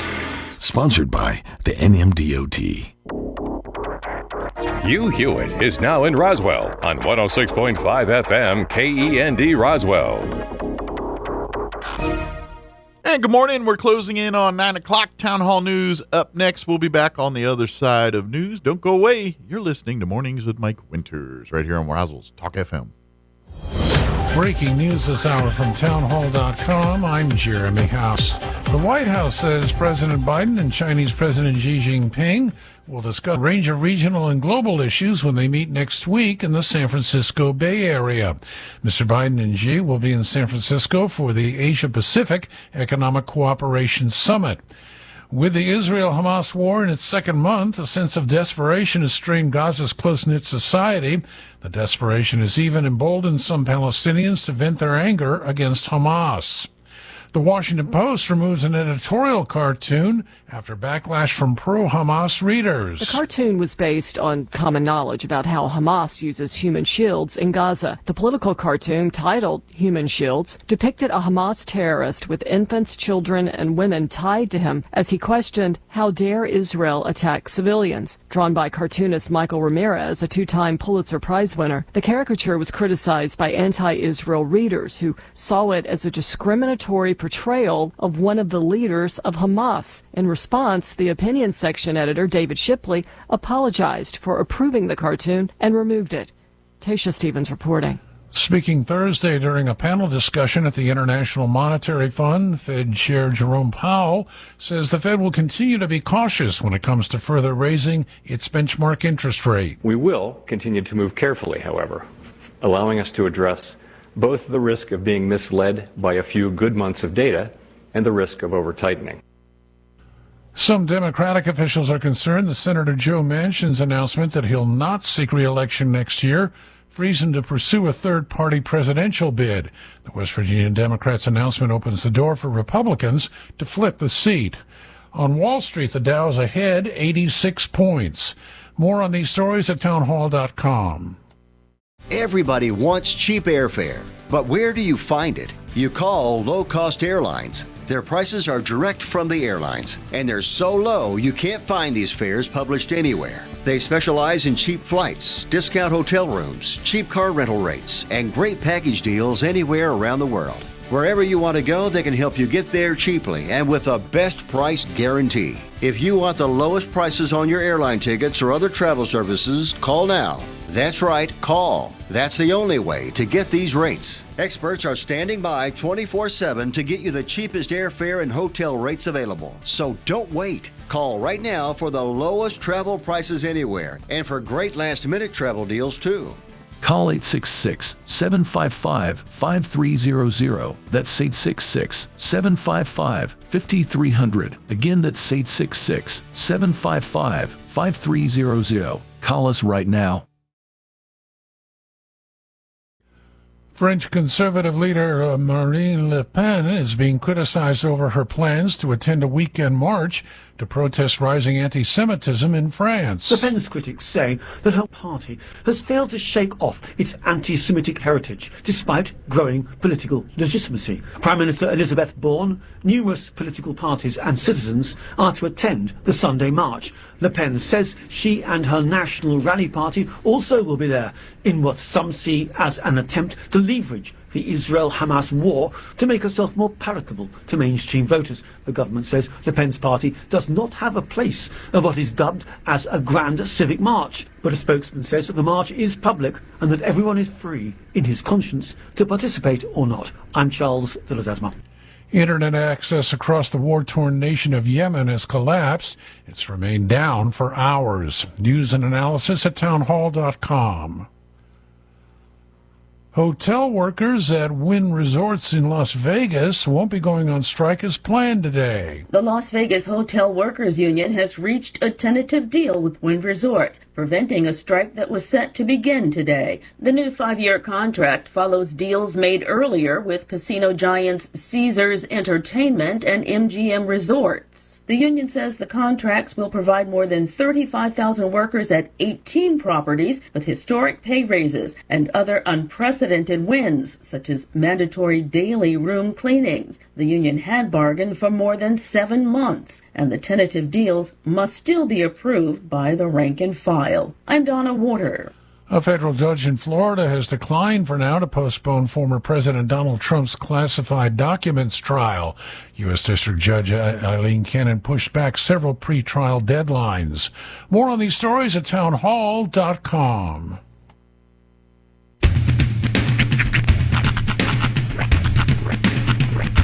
What in the wide, wide world of sports is going on here? I promise you, whatever scum did this, not one man in this force will rest for 1 minute until he's behind bars. Now let's grab a bite to eat. Yeah, come on. I feel the hot wind on my shoulder and the touch of a world that is older. I hit the switch and check the number. I leave it on and then I slumber. I hear the rhythm ringing through it. Flamenco guitar and cumbia music. I hear the talking of the DJ. The travel listen, what does he say? I'm on a Mexican radio. I'm on a Mexican radio. Broadcasting live from high atop the J.P. White Building in downtown Roswell, New Mexico. It's Mornings with Mike Winters on 106.5 Roswell's Talk FM. Is that what I sound like when I talk? Now, here's your host, Mike Winters. And good morning. It is 6 minutes after 8 o'clock. Welcome to hour number 3. Perseverance. So you're about to start into a poker? I'm cold. Oh, I thought you were about to do a poker I know tournament. you're hot because it's hot. It's 80 in here. Yeah, but I'm just sitting right in the crosswind. Oh, I would love to sit where you're sitting. Trade me spots. Come sit second banana for a minute. I would love to, actually. Can I? Can I do that? Although I wouldn't know what to do with my hands. Right. Sitting over there. That's why I'm kind of doing this. I'm Mary Catherine Gallagher during my hands. Like this was years ago. We did that Pocky Chip Challenge thing here with at the time Desert Sun with the Richland boys, Dodge boys. And I had a lot of fun doing that. But that day, when we did that challenge, Gene came in and sat where I did and kind of ran the show because I was in the challenge. Right. And I was like, I don't think I can run the board and do chips and talk. You know what I mean? Because, Chip's hot. So I sat over here and did the challenge, but I felt so butt awkward sitting not here in the driver's seat. It is doing very, the show. when you are the one who's in control, it's very odd to not be sitting in the control seat. Yeah, it is so weird. Like days off are different. Yeah. Like when you have somebody sitting in your chair, that's no problem. But when you're in another chair in your domain, it's very off-putting. Yeah, it's like, this is what it looks like from here. Is this what the back of the board looks like? Yeah, it's definitely and every given time I'm like, I got a button in front of me. Okay, I can push it. But it's I can push it. Now I don't. Over there I'm like, can you make me louder? No. So we already learned Jocelyn has the ultimate control in this building. She controls the volume. Yes. Which means she could blast out her eardrums at any given minute. Don't you do Well, it. it was kind of quiet in this thing, and I'm like, hey, and all of a sudden, blam, that's the button. There it is. You fixed it. Found the sweet spot. So, but happy Friday. Happy McDonald's Friday. Yes. The fine folks McDonald's are... Ba-da-ba-ba-ba. Ah, yes. I'm freezing. You kind of looked like the birdie. Oh, yeah. The McDonald's birdie. Birdie. When you did the... Which is, I think, just called Birdie, I think right? her name is Birdie. Yeah. I was like, what's her name? Birdie, I think. But, yes, big thank you to McDonald's. Come on by any of your McDonald's. Get you a delicious meal. You know what? I bet a nice beverage from the Mick Cafe would go real good right nice now in hot this cold. cocoa. Yeah. Or maybe an Americano. Yeah, I bet that would hit the spot for some people right now. So go on through, download the app. And if you play your cards right, you might work yourself into free coffees and things like that. Every time you use the app and doing that kind of stuff, you earn free rewards for things you're going to get anyway. So download that app, utilize it today. You know, maybe a coffee and a nice piece of that pumpkin cream pie. Start your morning off. Having a slow morning, piece of pie and some coffee. That's right. Load her up. Sounds delightful. But okay, so have you ever heard of the Puteki Teki? No. Okay, so I'm about to educate you. There's a Puteki Teki. The Puteki Teki. Okay. Every year in New Zealand, they held a contest for the Bird of the Year. New Zealand's Bird of the Year. This year, the contest is actually the Bird of the Century. Okay. Okay. So normally it's this kind of thing that the New Zealand Bird Society kind of puts on. It's like ways to raise funds and awareness of the different birds and species that you can find in New Zealand. And for whatever reason, I'm not sure why, John Oliver has decided to put his eggs, so to speak, in the basket of the Puteki Teki. Okay. So he has now launched and when I say massive campaign, that doesn't even cover it. He has put billboards in like 8 of the biggest cities in the world, like Dubai, Milan, all over. Like I think he said he put one in like someplace in Wisconsin. The biggest places, right? But they talked about it on his show. He basically he put together a website called Vote That Bird. Or votethisbird.com. Okay. Yeah, I think it's votethatbird.com. Hey, we got a horse that's close to that. And which is why I remembered it. And so you can vote for this Puteki Teki. But then he went on Jimmy Fallon dressed up in a full Puteki Teki like costume, like feathers and all. So did he just discover Puteki Teki on the internet one day and said, I'm going to make this the bird? The Last Week Tonight people, they like to really get behind really weird, obscure things. Like they have a thing for buying out mascots, old mascots when like they're retiring or whatever. Okay. They'll buy them and keep them in the studio for different reasons. Okay. But it's just like this thing that he's gotten behind is back in the Puteki Teki. So sure enough, I went and voted yesterday. For New Zealand's Bird of the Century is the Puteki Teki. Do they even have them in New Zealand? Yeah. It's are they a big bird? Are they a small bird? Are they a bird of prey? Or what are they? Relatively, they're like endangered? duck-sized. They're not endangered. Okay. They're a waterfowl. They have an interesting mating dance where they hold a tuft of grass in their mouths before they bump chests and then stand there not knowing what to do next, as it was described. When you said this bird, this Puteki Teki, it got... Now, this is peeling back into my inner youth. Okay. As you know, I was in the Scouts, Boy Scouts. Yeah. Well, one of the things I've talked about on the show, I got to go to the World Jamboree in Australia when I was a teenager. And so it was like 3 weeks, and we spent a couple days in Hawaii. But anyway, we go as this troop and Boy Scout trip. And the reason I bring this up is because we sing a lot of songs. Like when you're on buses driving to places, they feel the need to make you entertain, so they sing songs. Sure. And so they taught us really all these Australian songs.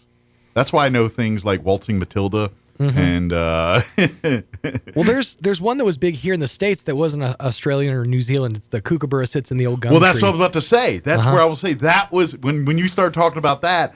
I was thinking of that song. Kookaburra sits in the old gum tree. Mary, Mary, king of the bushes he. Laugh, Kookaburra, gay your life must be. Well, you get a lot of singing on this morning show this week. Have you noticed? I knew, but there was that song was one of the ones. There was Waltzing Matilda. The I'll have a beer with Duncan. Oh, I'll have a beer with Dunk We'll drink in moderation, and we'll never, ever, ever, ever get drunk. We drink it town and country, where the atmosphere is great. This is why we don't know math, by the way. Oh, I'll have a beer with Duncan, because Duncan's me mate. Yeah, that's...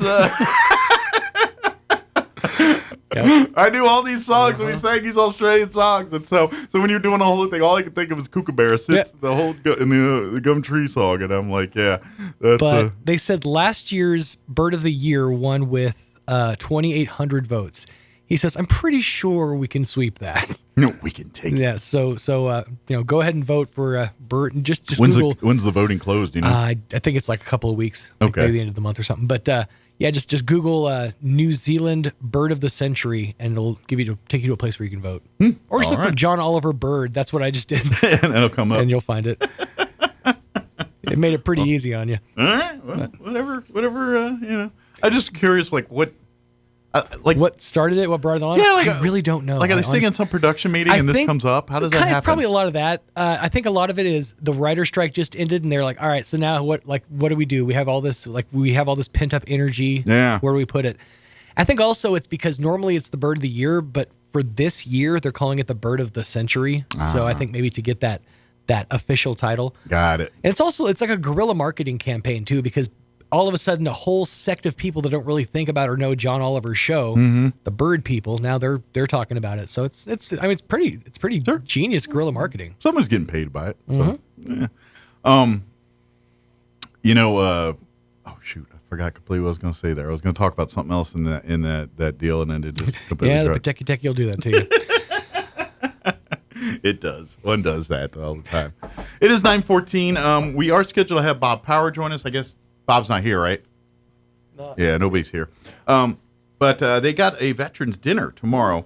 Veterans dinner for a free dinner and entertainment. It'll be tomorrow, 5 p.m. at First United Methodist Church, 200 North Pennsylvania here in Roswell. The dinner will be prime rib and all the trimmings, followed by some great entertainment. For more information, you can contact Bob Power, 575-910-4648. But yeah, he's scheduled to join us. We'll give him a few more minutes to see if he'll pop in and come on by. But yeah, I could eat prime rib twice, and I could definitely get down. I had some last night. Maybe get some more tomorrow. Yeah, of course I'm going to be busy out and about. I'm emceeing a lot over the next couple. Yeah, you're days. It's sort of like your time. It's your time up here. Well, I feel like I'm supposed to get a break. Like, don't I get a day off? Yeah, or something? This is supposed to be your time I work harder off, on the day there than I do on my regular day. What you do is, between your gigs, that's when you go hit up the restaurants and whatnot. Yeah. That's when you go get your free steak. I got so much food in me. I just feel like I've been eating.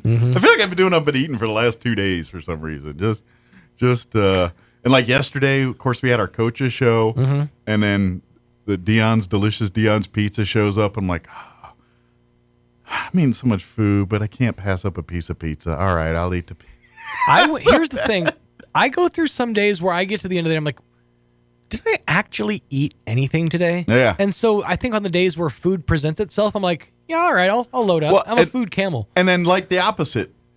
Wednesday, I didn't eat anything until like 6 o'clock that night. Right. It was just, it's one of those things. But yesterday was one of those days where it was like, food is everywhere I go. And I don't know if this is just a me thing or if other people experience this, but I could be just not hungry at all until like a morsel of food falls upon like my lips, and all of a sudden I'm like, oh my God, I'm famished. Yeah. And I'm normally not a morning eater. Although today I ate. I had me a delicious hash brown from McDonald's and a sausage and egg burrito. Nice. That was, and my tea is done, which I'm a little sad about. I kind of want more tea. You tapped out that tea. I can tell. It's funny because if you go into our break room and we've got our little Keurig and then we've got all of our little sweeteners and everything. Yeah. You could tell nobody uses the sweeteners but me because the only thing that ever runs down low is the sweet and low, and it's just me when I put in my tea, once a week, or if I get tea sometimes I'll go out and have lunch and I'll bring a tea back and have it, but usually once a week I'm having but I always notice, I'm like, nope, the creamers, they're still the same. Sugar in the raw is still the same. That green one's still the same. Sweet and low, the pink one's down. Well, I go through phases where I want coffee and then I don't. I think that when I was doing the bulletproof coffee thing, it just sort of like burnt me out on coffee because it was like every single day I had to have that my butter coffee. Yeah. So now you don't drink any coffee? Not really. So I don't like coffee. So I like it. I mean, I still enjoy it. Like on the weekends when I go like to take the kids out to eat or whatever, if I'm at like a Denny's, I'm gonna get a cup of coffee and some water, just because you're at a diner, you drink coffee. That's what you do. It just feels right. Yeah, I'm the iced tea guy. Yeah, you don't go to a Denny's and order a steak. You go to a Denny's and order a moon over my hammy and a cup of coffee. What did I have last time I was at Denny's? Oh, I know exactly what I had. Yeah? Yep. What'd you They have? got that Southwest Benny. Oh, you know what I had? One of my favorites there.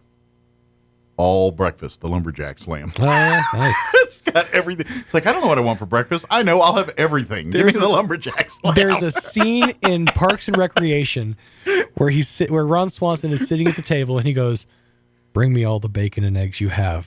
And the guy goes, "Okay." And he walks away and goes, "Hold on. I don't think you understand. I don't want you to bring me a lot of bacon and eggs. I want you to bring me all of the bacon and eggs that you have." I can picture him doing that in my head. Just hold on. Because he's like, "You're not going to do what I asked." I ain't gonna lie, he's like one of my favorite actors of all time. It's one of my favorite shows of all time because it's just there's so many different elements to it. But Ron Swanson is one of the best parts. Parks and Recreation, by the way. Yes. One of the best parts of that show because when he actually breaks out of that glib manner of his, he's hilarious, and he lives that character. He really does do woodworking in real life. Yeah. To me, he's like my favorite. Like I almost am like, what's the story about? I don't care. Oh, he's in it? I'll watch it. Right. You know what I mean? Like it could be, anything. Like, to be honest, one of my favorite parts of that whole HBO, the series with the game, what was that stupid thing called? Oh. The one about the zombie plants. You're talking about The Last of Us. I thought you were talking about the basketball one. Yeah, The Last of Us. The episode where he's in The Last of Us and all that is one of the best episodes of that series, I thought. He did. Matter of fact, I think he got nominated for Golden Globes or something for that. It was he plays a gay man, so most people got a little off-putting about that. But that episode, it's because it's one of those episodes that's out of place of the story, big picture, but you need that episode to advance the story, if that makes sense. Yeah. Like, it's like we just stop the story for a minute to tell you this little story so we can continue the rest of the big story, and this will make sense as it comes in. And it's one of those things, you're like, this whole episode, it's really about a couple. And you're like, what happened to everybody else? Why is it? It's just about these two guys now. Right. And then it all ties in at the end. But it to me, it was like my favorite episode of the series. I started playing the game. Yeah. Because I have it on PlayStation Plus. So I started playing the game. So I'm only like 2 episodes deep into the series. Yeah. So I might actually go back and watch the show before I start really getting into the game to see how. I've never played the game, but from people tell me that it follows the game pretty well. What's crazy is that very first episode of the show is the opening credit scene. Like, you play through this whole thing, and then the spoiler alert, but it's been out for a year and a half. The little girl gets shot, and then it cuts to The Last of Us main screen. Okay, so it's like, whoa, all this happened before the credits rolled. Yeah, so yeah, it's definitely hooks you in. Yeah, well, and that's how the series. You kind of see the main character, the Mandalorian, whoever that guy's name is, Pedro Pascal. I can never remember people's names. It's showing him in the early life and kind of how it almost. Why he is. That's where you learn at the beginning, but you don't realize it so much until later in the story where it starts making sense. You know, where it's because at the end of the day, the story is a relationship about that man and the girl he meets. That's kind of the characters you play in the game. That's it's their story, and I'm very curious to see what they do with, because I've heard they're doing another season, right? Like I think so. Well, now that the actor strike's over, they can kind of get to work coming on it. back. By the way, now I knew what I was going to talk about. We're still seeing the effects of that writer strike stuff. I mean, obviously, but last night I was watching the Big Brother finale because that's what I do, and it was on last night, the 2-hour finale.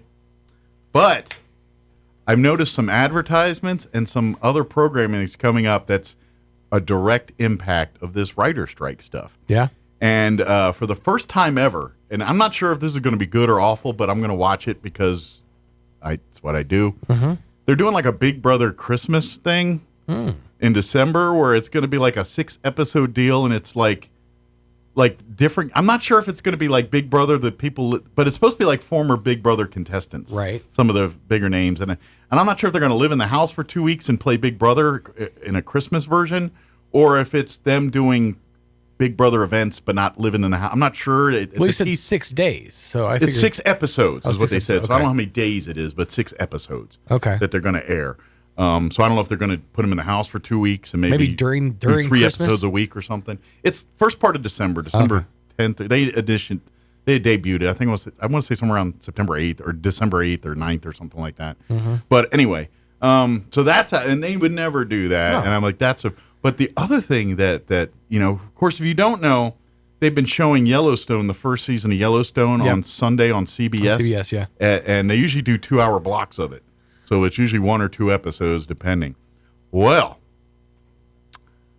this Sunday, I think it's this Sunday, Paramount Plus, of course, Taylor Sheridan, he's the guy who does Yellowstone, and he's got about 10 other spin-off series now with the 1883s and the 1902s, but he also does the Tulsa Kings. Yep. He also does... What's that new one Well, is that one? I'll get to that one. But there's that one that... the one with Jeremy Renner, Mayor of Kingstown. That's his too. But all good. But he's got a new one called Bass Reeves, and it's about a lawman, and it's historical. Go look it up. That's a real... It's probably loosely based off this guy's life. But the Bass Reeves... But anyway, it just debuted on Paramount Plus. Right. And I'm not sure how many episodes are up, but on Sunday, after Yellowstone, they're going to show the first episode of Bass Reeves on CBS. Really? Yeah, and I'm guessing it's to lure people in. Like they're going to give you the first episode and try to get you to buy Paramount Plus to watch the rest of it. They kind of did that on Paramount before the strike. Like they were doing, like when whatever was Yellowstone night for them, and they'd show the latest. Usually, then right after they would show an episode of either 1883 or Mayor of Kingstown. So it's like their display. They'd give you the first 1 or 2 episodes, and they'd be like, "Oh, you want to see how it goes? Go to Paramount Plus." We'll give you a taste. So they're basically moving that to CBS, and it's actually a genius move. I just like because I think we're getting into ratings periods for them, and not only that, but we're also getting into a lot of rights negotiations. Yeah, for a lot of sports, and because of a lot of different entities. But because these writers and actor strikes have been going on, there's no new content, right? Except for whatever's been sitting in the can, your Bass Reeves and some of these other shows that were cut and put together. Maybe they were everything but the editing was done, so they were able to I don't know if I guess the editors weren't on strike, but so from what I understand, and this is I heard this on a report yesterday, some studios were like 1 day away from wrapping up projects when the writer's strike started. They had to go make their signs. They're like, well, we have to wrap, but they only had like 1 day left. Yeah, I'm surprised they didn't try to finagle in to finish it before they. We'll take the overtime penalty just to get it done. Skip. Well, Still haven't seen Bob, right? Tell you what, let's do this. We're going to take a quick break, and then we're going to play our interview we had with Janine Best from the Chaves County Federated Republic of Women. She's talking about their next Wednesday is their monthly meeting, and it is their Veterans Day. They're inviting veterans out for free Thanksgiving dinner. They're doing turkey and all the trimmings. And a matter of fact, General Grizzle will be a guest speaker.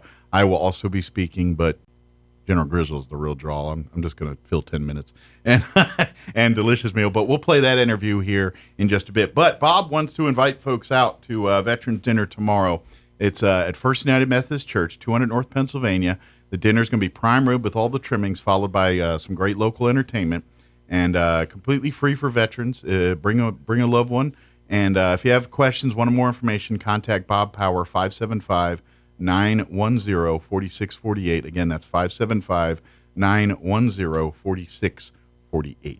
All right, we're going to get you into weather and take a quick commercial break, and then I'll come back on the other side and introduce our interview with the Federated Republic of Women. But don't go away. You're listening to Mornings with Mike Winters. I'm meteorologist Steve Hamilton with your Pecos Valley weather. Some showers a pretty good possibility, at least until about noon today, and then cloudy and cool this afternoon as cool high pressure moves into our area. Mid to upper 40s is about it on the afternoon high. Lingering clouds and about 40 for the overnight hours. Then we get some sunshine back on Saturday, upper 50s to about 60. It'll be sunny on Sunday with mid 60s. That's your latest forecast. I'm meteorologist Steve Hamilton.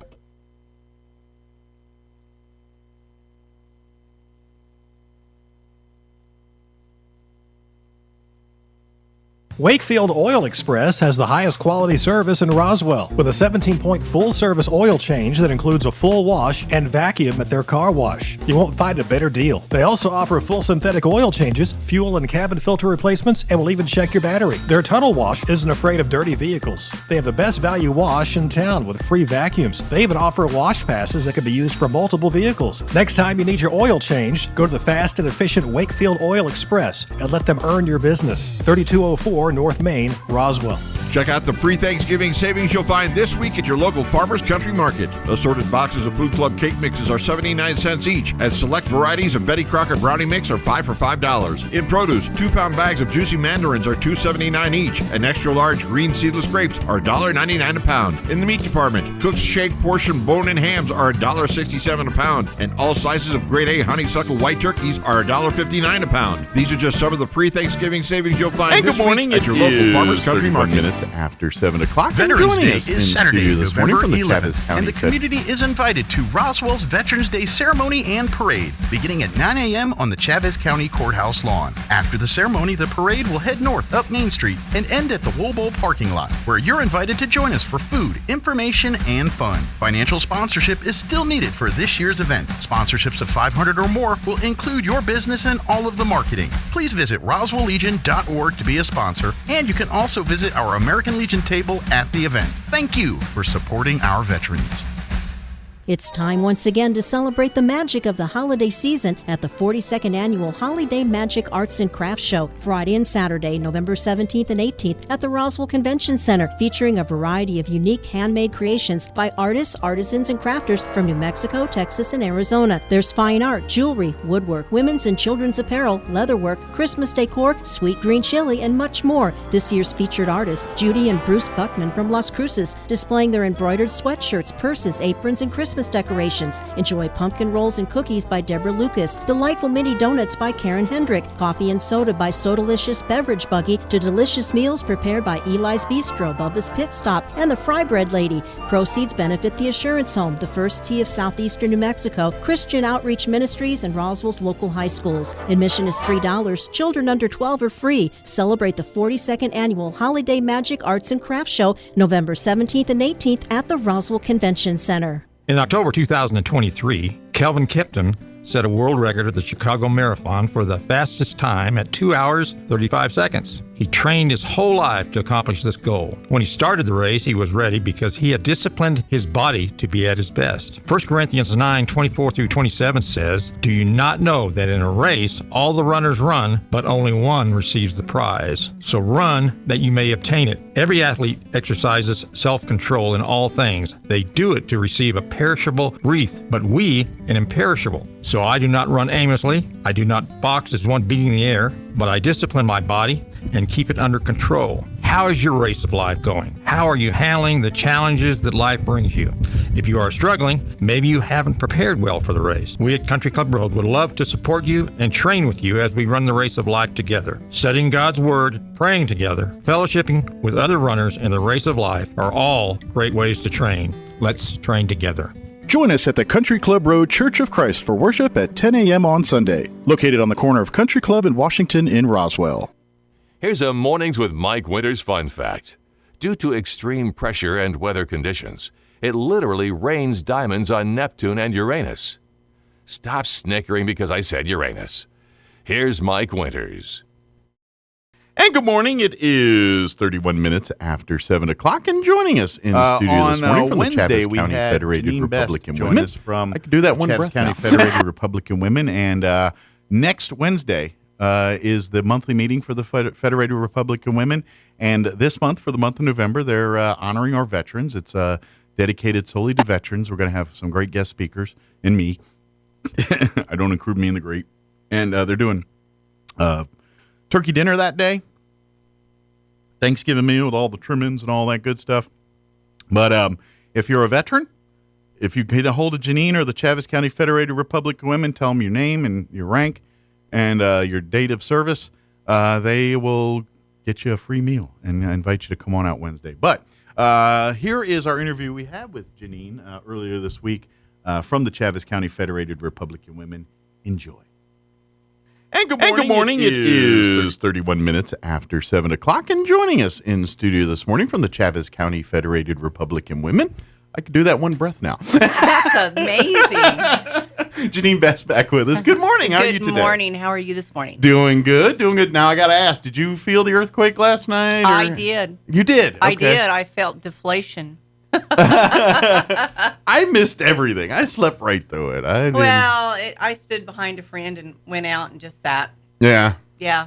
He needed a little shoulder to... Moral support. Yeah, a little moral support. Yeah. So I went out to about 8 o'clock, and then I came home and, started my stuff for Wednesday because we are giving out special certificates to our veterans. Yes, for folks that don't know, first off, if you're not familiar, the Chaves County Federated Republican Women, you can kind of, I think, figure out the main gist of it through the title here. They are an organization of not all women, but mostly women. We have associates. We have associates that are not Those females. are the gentlemen. They are And babies and younger kids. Yeah, the males, spouses, Yeah. sons, friends, all of the above there.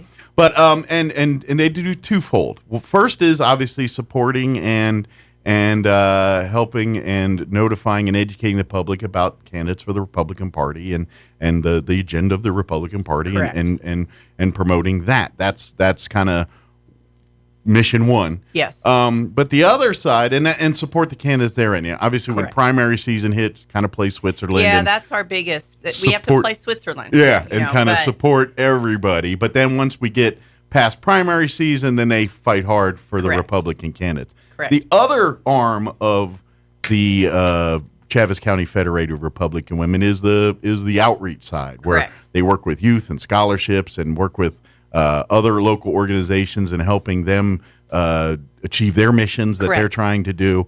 Whether it's some of the youth organizations or something. You kind of wherever help's needed, you guys will kind of pitch in and help out at those things. Correct. That being said, they meet every single month, the third Wednesday of the month at the Convention and Civic Center. And so they always join us on the second Wednesday to say, hey, don't forget, next Wednesday's our luncheon. Yeah. And we got a special one for this month. Very special. Very special.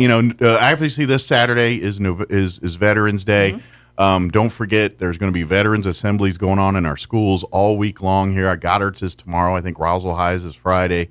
The middle schools and stuff. So if you've got children and family members that are, please, veterans, get out there, participate in those, show those kids. I've dug out every uniform for every volunteer thing, all the way from World War I all the way up to Korea. Yes. I have this collection, and they're all different entities.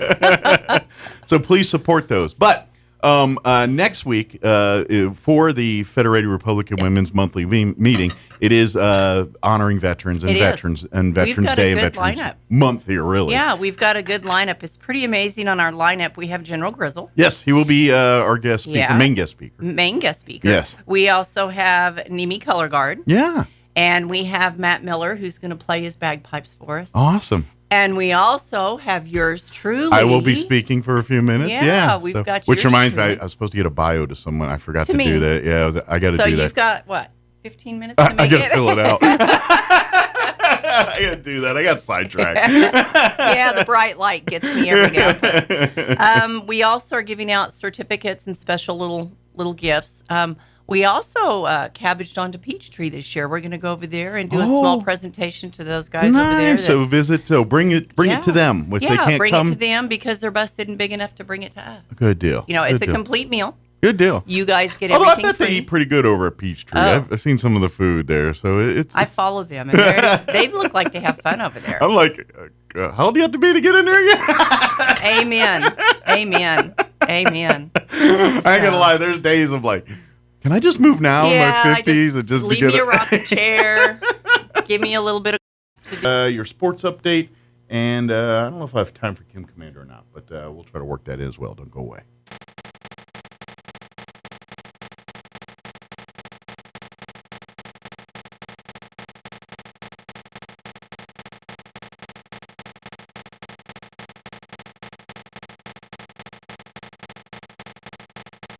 You want to punch it in the face, and if it had a face. But this time the computer won. So, but we apologize that it cut up the interview there. It kind of computers do what computers do, and you can't get it back, unfortunately. But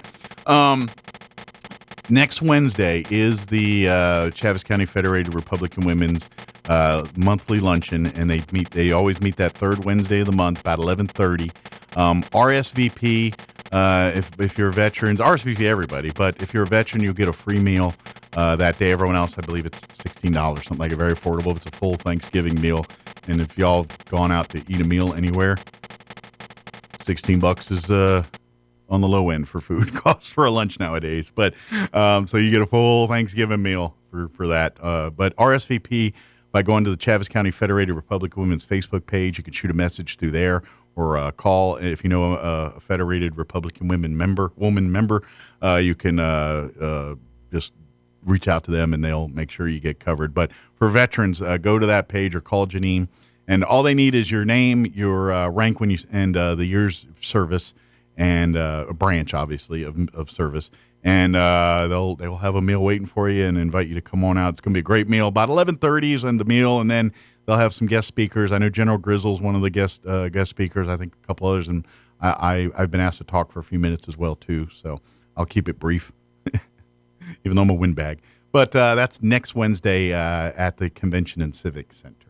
All right, let's do this. Let's pause for news. We'll take a quick break, and then we'll hang out and chit-chat for a little bit before the show ends. Don't go away. You're listening to Mornings with Mike Winters. Now your Pecos Valley News Update. I'm Jared Cirillo. The man accused in the shooting at the Artesia Public Safety Building is now out of jail, free, as he awaits criminal court proceedings. Acadio Lucero is claiming self-defense in the shooting of Mark Rommel outside the police station a few weeks ago. Judge David Finger in Albuquerque allowed Lucero to be released on a $500,000 unsecured bond. His conditions of release bar him from contacting the victim's family. Lucero had been held in the Bernalillo County Jail. He is only allowed to leave that county for court hearings in Eddy County. A trial date has not yet been set.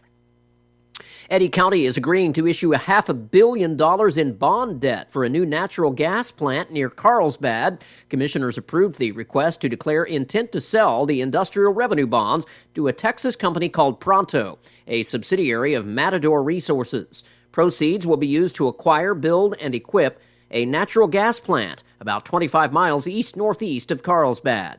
According to the company's website, Matador has a mixture of exploration and production in southeast New Mexico and West Texas. You're up to date. I'm Jared Cirillo. Your morning espresso starts right here.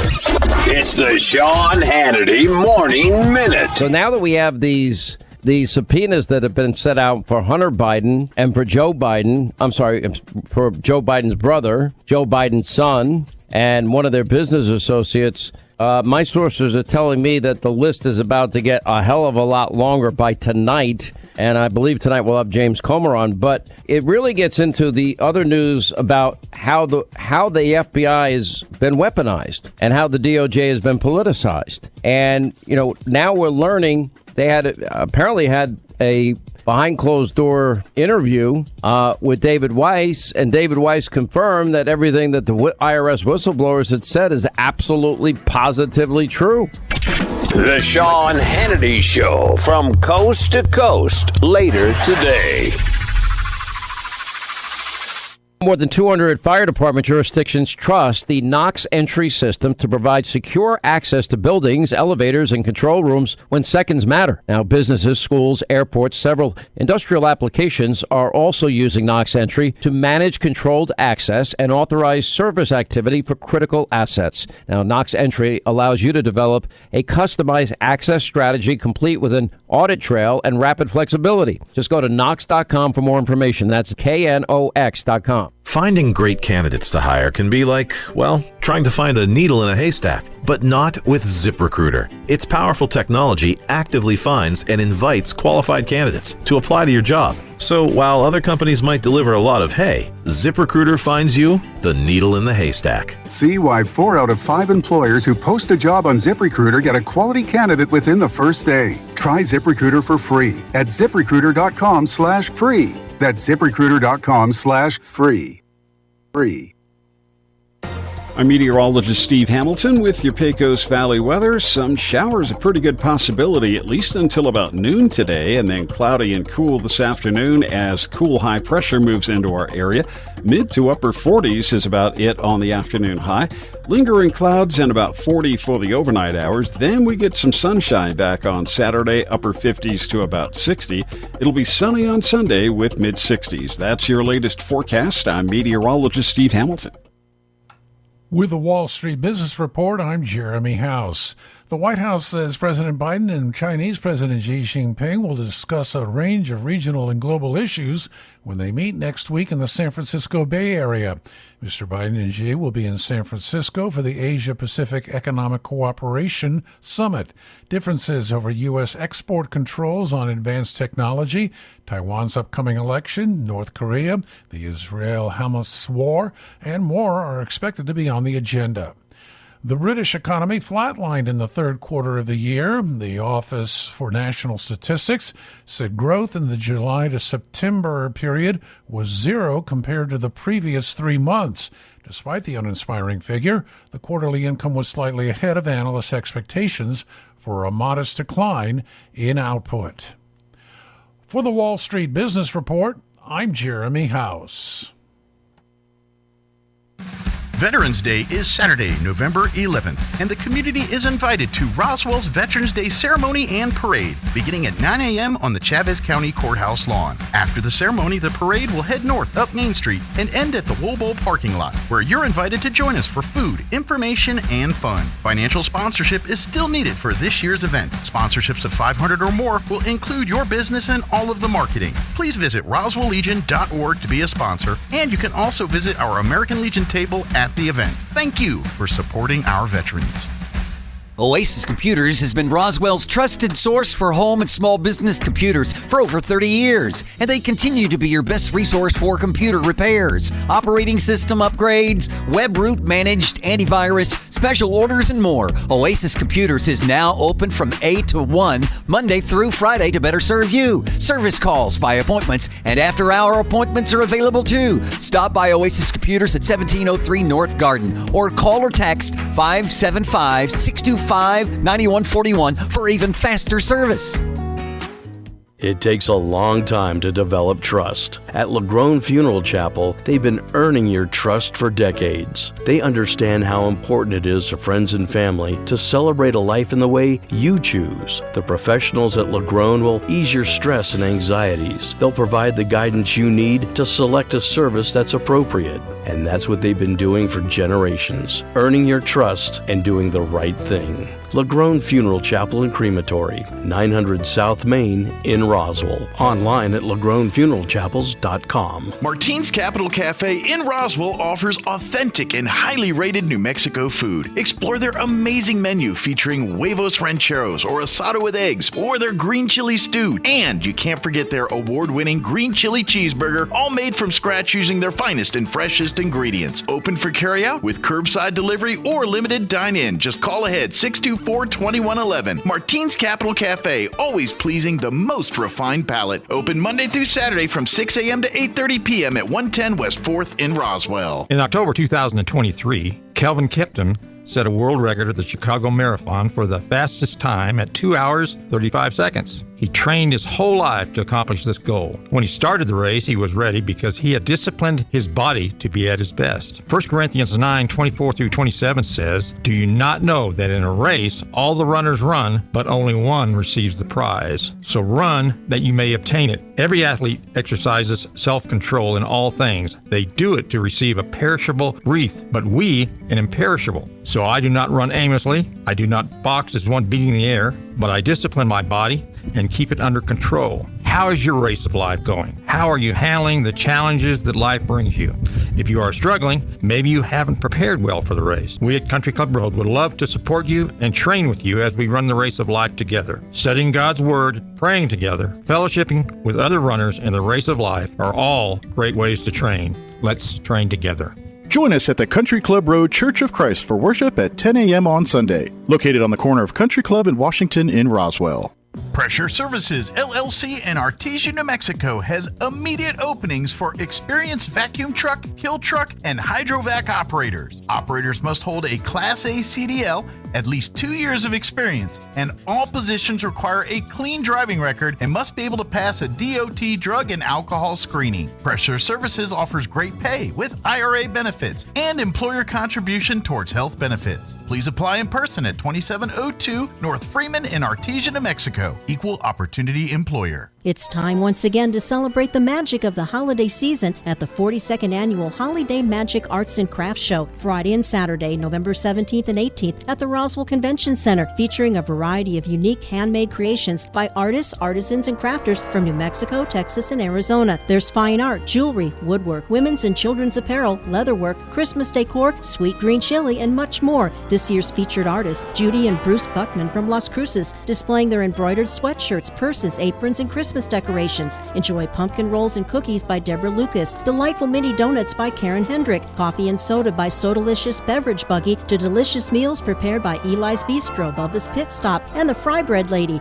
Proceeds benefit the Assurance Home, the First Tee of Southeastern New Mexico, Christian Outreach Ministries, and Roswell's local high schools. Admission is $3. Children under 12 are free. Celebrate the 42nd Annual Holiday Magic Arts and Crafts Show, November 17th and 18th at the Roswell Convention Center. Here's a Mornings with Mike Winters fun fact. The catfish has over 27,000 taste buds. Do you think they prefer fried or blackened? Here's Mike Winters. And good morning. It is closing in on 9:50. Got a few minutes here before we wrap up today's show. Don't forget football tonight and tomorrow, as we've got high school playoff football for you. The Roswell Coyotes are a 1 seed in the state playoffs, and they will play quarterfinal action tonight as they host the number 9 seed Mayfield Trojans. District opponent, team they've seen before. They did get the win during district play over Mayfield early in the season, but still got to play this game to ensure that the playoffs continue. But we'll have that game for you right here on 106.5 Roswell's Talk FM. Pregame will start around 6:40ish with kickoff at 7.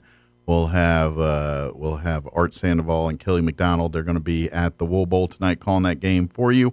You can also watch the game live streaming video and on demand at ksvptv.com. Click on the Roswell Coyote channel and you'll be able to check that out about 6:40 or so. But as I say, it's a home game.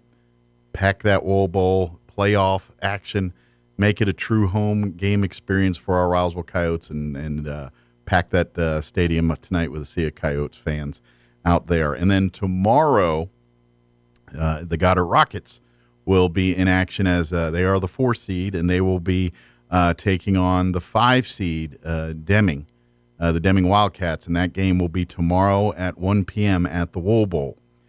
We will have the radio coverage of that game for you on our sister station, 106.1 FM Fierro. Pre-game will start around 12:40. Kickoff, like I said, scheduled at 1 o'clock. We will have live streaming video and on-demand video of that broadcast as well. KSVPTV.com. Click on the Goddard Rocket channel to do that. Also, want to mention that, like the Roswell game tonight, get out to the Wool Bowl and fill that up with a sea of blue and make it a true home experience for your Goddard Rockets tomorrow night or tomorrow afternoon as they take on Deming here. Should be a fun game, both of them tonight and tomorrow. At the Wool Bowl. So get out there and support them, root them on, and cheer them on. And by the way, we were able to bring you the video rights for this one because we had to go and purchase them. They're kind of and I'm not sure, depending on how playoffs and everything go this weekend. Right. We're anticipating we're going to have some more games for you next weekend. Not sure if we're going to be able to video those or not. They're, once we hit the playoffs, the video streaming rights belong to the New Mexico Activity Association ProView. Are the ones that have the rights to that. And anybody that wants to stream a football game in New Mexico during the playoffs needs to get their permission to do it. And they get first right to refuse it or choose to broadcast it. And for the most part, especially those early rounds, they don't like to come down here and do our stuff. So so they usually give us the right to buy the rights from them, which I know sounds a little. So we we have to get permission to buy the stuff from them, and then they give us that. Well, it's like Sam's Club. You know, you have to buy your card, right? Then you can buy your stuff. So we have to buy the thing to get to the thing to buy our thing. Yes. I will guarantee you, though, we will more than likely not have video coverage of the semis. Hopefully the semis, but more than likely the championship game we will not have rights for. Probably not. They'll probably send their folks down to come. But we will still have, if we are still in the hunt, we will still have audio coverage. Oh yeah, we'll have everything on the radio, and what we'll do is when we can't bring you video, we'll have audio only on video as well. So if you can't pick up the radio, but you like to go on Facebook or go to our ksvptv.com and Theater do of the that. Mind. Yeah, and we can bring it there for you. At that point, you could be watching the Looney Tunes versus the Monstars. You could be. In your head. Although, might not make sense. So. I remember, not this last, I think it was the last Coyotes Championship, where exactly I was when the call got made. Yeah? I think it was Art Sandoval made the call. Okay. I was driving, and my car was right in front of, at the time, they hadn't switched to a pizza center yet. No, at the Big D's Downtown Dive. Oh, okay. Yeah. Like right there in front of the bus station. And that's when I heard that call, and I was like, "Yeah!" And I shook my steering wheel, and my kids were in the back. They were all happy. It was, it's one of those moments you just do not forget. It's crystallizing. Cool. Yeah, odds are pretty good.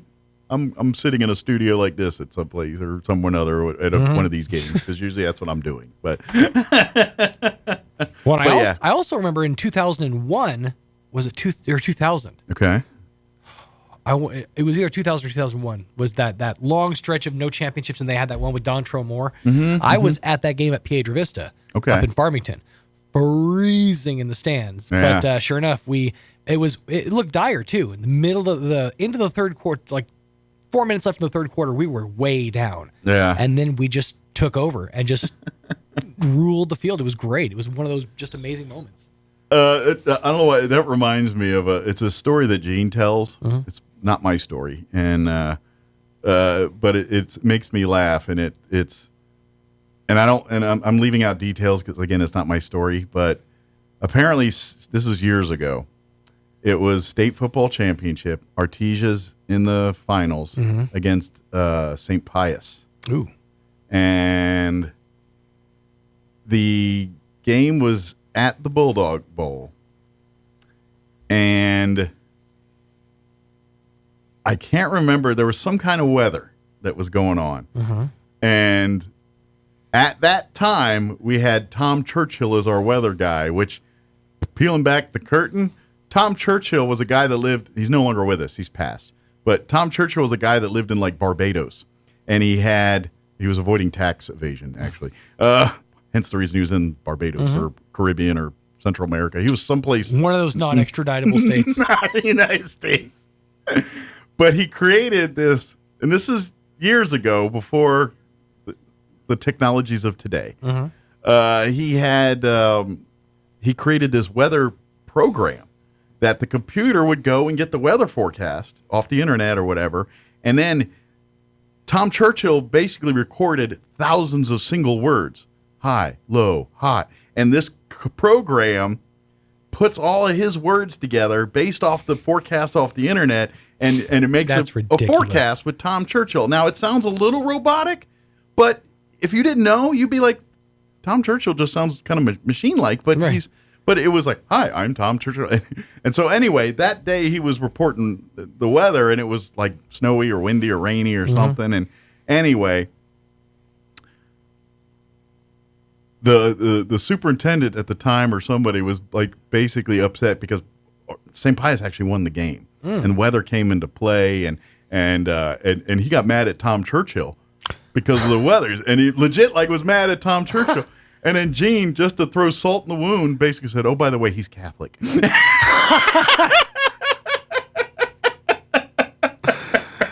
it was just one of those moments. That's amazing. By the way, St. Pius is a Catholic school, in case you didn't know. It's so funny to me how a school can adopt a reputation. It's been an entire lifetime. There's people who have grown up and graduated from high school or in college, maybe even graduated college now, who don't remember the St. Pius High School scandal, where with players were putting razor blades on their helmets. I remember that. That was, again, that's like 17 years ago. I do remember that little. But for some reason, every time I hear St. Pius, that is the first thing that pops into my head. And to be honest, that story I was telling you was around that time. Was it? I think so. It was. I don't know if it was that same year, but it was within a year or two of that whole thing. Yeah, I do remember. I do vaguely remember. That was one of those, like, some of the stories. You heard about it before the internet, so it was because I was in school at the time, and it just really made the rounds word of mouth. And to be honest, I imagine it's probably in real life a lot smaller. Like one guy did it, but because of the story and everything, the whole team, the coaching staff, and everybody condoned it or something. Mm-hmm. And I'm sure that's not the case. It probably in real life it was one guy that did it on his own as a dumb thing and got caught. And now it turned into the whole team's cheaters. It just became a thing. The fish story just traveled and got bigger as it got told. Mm-hmm. It's that what's that called? Daisy chain? Is that what that game's called? Telephone. Yeah. Where basically you start at one end of the line and then go to the back, and you give them a phrase, and by the time you get to the back, the phrase is completely different. It's still to this day why I inject the phrase "purple monkey dishwasher" into things, because it's on The Simpsons. She goes, I don't. That's how dare you, especially that purple monkey dishwasher line. Yeah, I never liked playing that game around campfires where they do the where you got to figure out the letter to start with, and it was like, I went to the picnic and I brought an apple. Yeah. And then that's an old improv game. Yeah, I went to the picnic, brought an apple and an elephant, and you're like, what? You're like, I brought an apple, an elephant, and a tuna. I always got saddled with the Y. I'm like, I brought your mom. Yeah. Yeah, I just all the time. We got to get off the radio. It is 10 o'clock, just hereabouts. Enjoy the weekend. Veterans, thank you for your service. Thank you for your service. Happy Veterans Day. Happy birthday to our Marines. And have a great week, and we'll see you on Saturday, and we'll see you on Monday here on the radio. Have an amazing weekend. Till then, take care, everybody. On air and online, this is Roswell's home for talk radio, KEND Roswell. Breaking news this hour from townhall.com. I'm John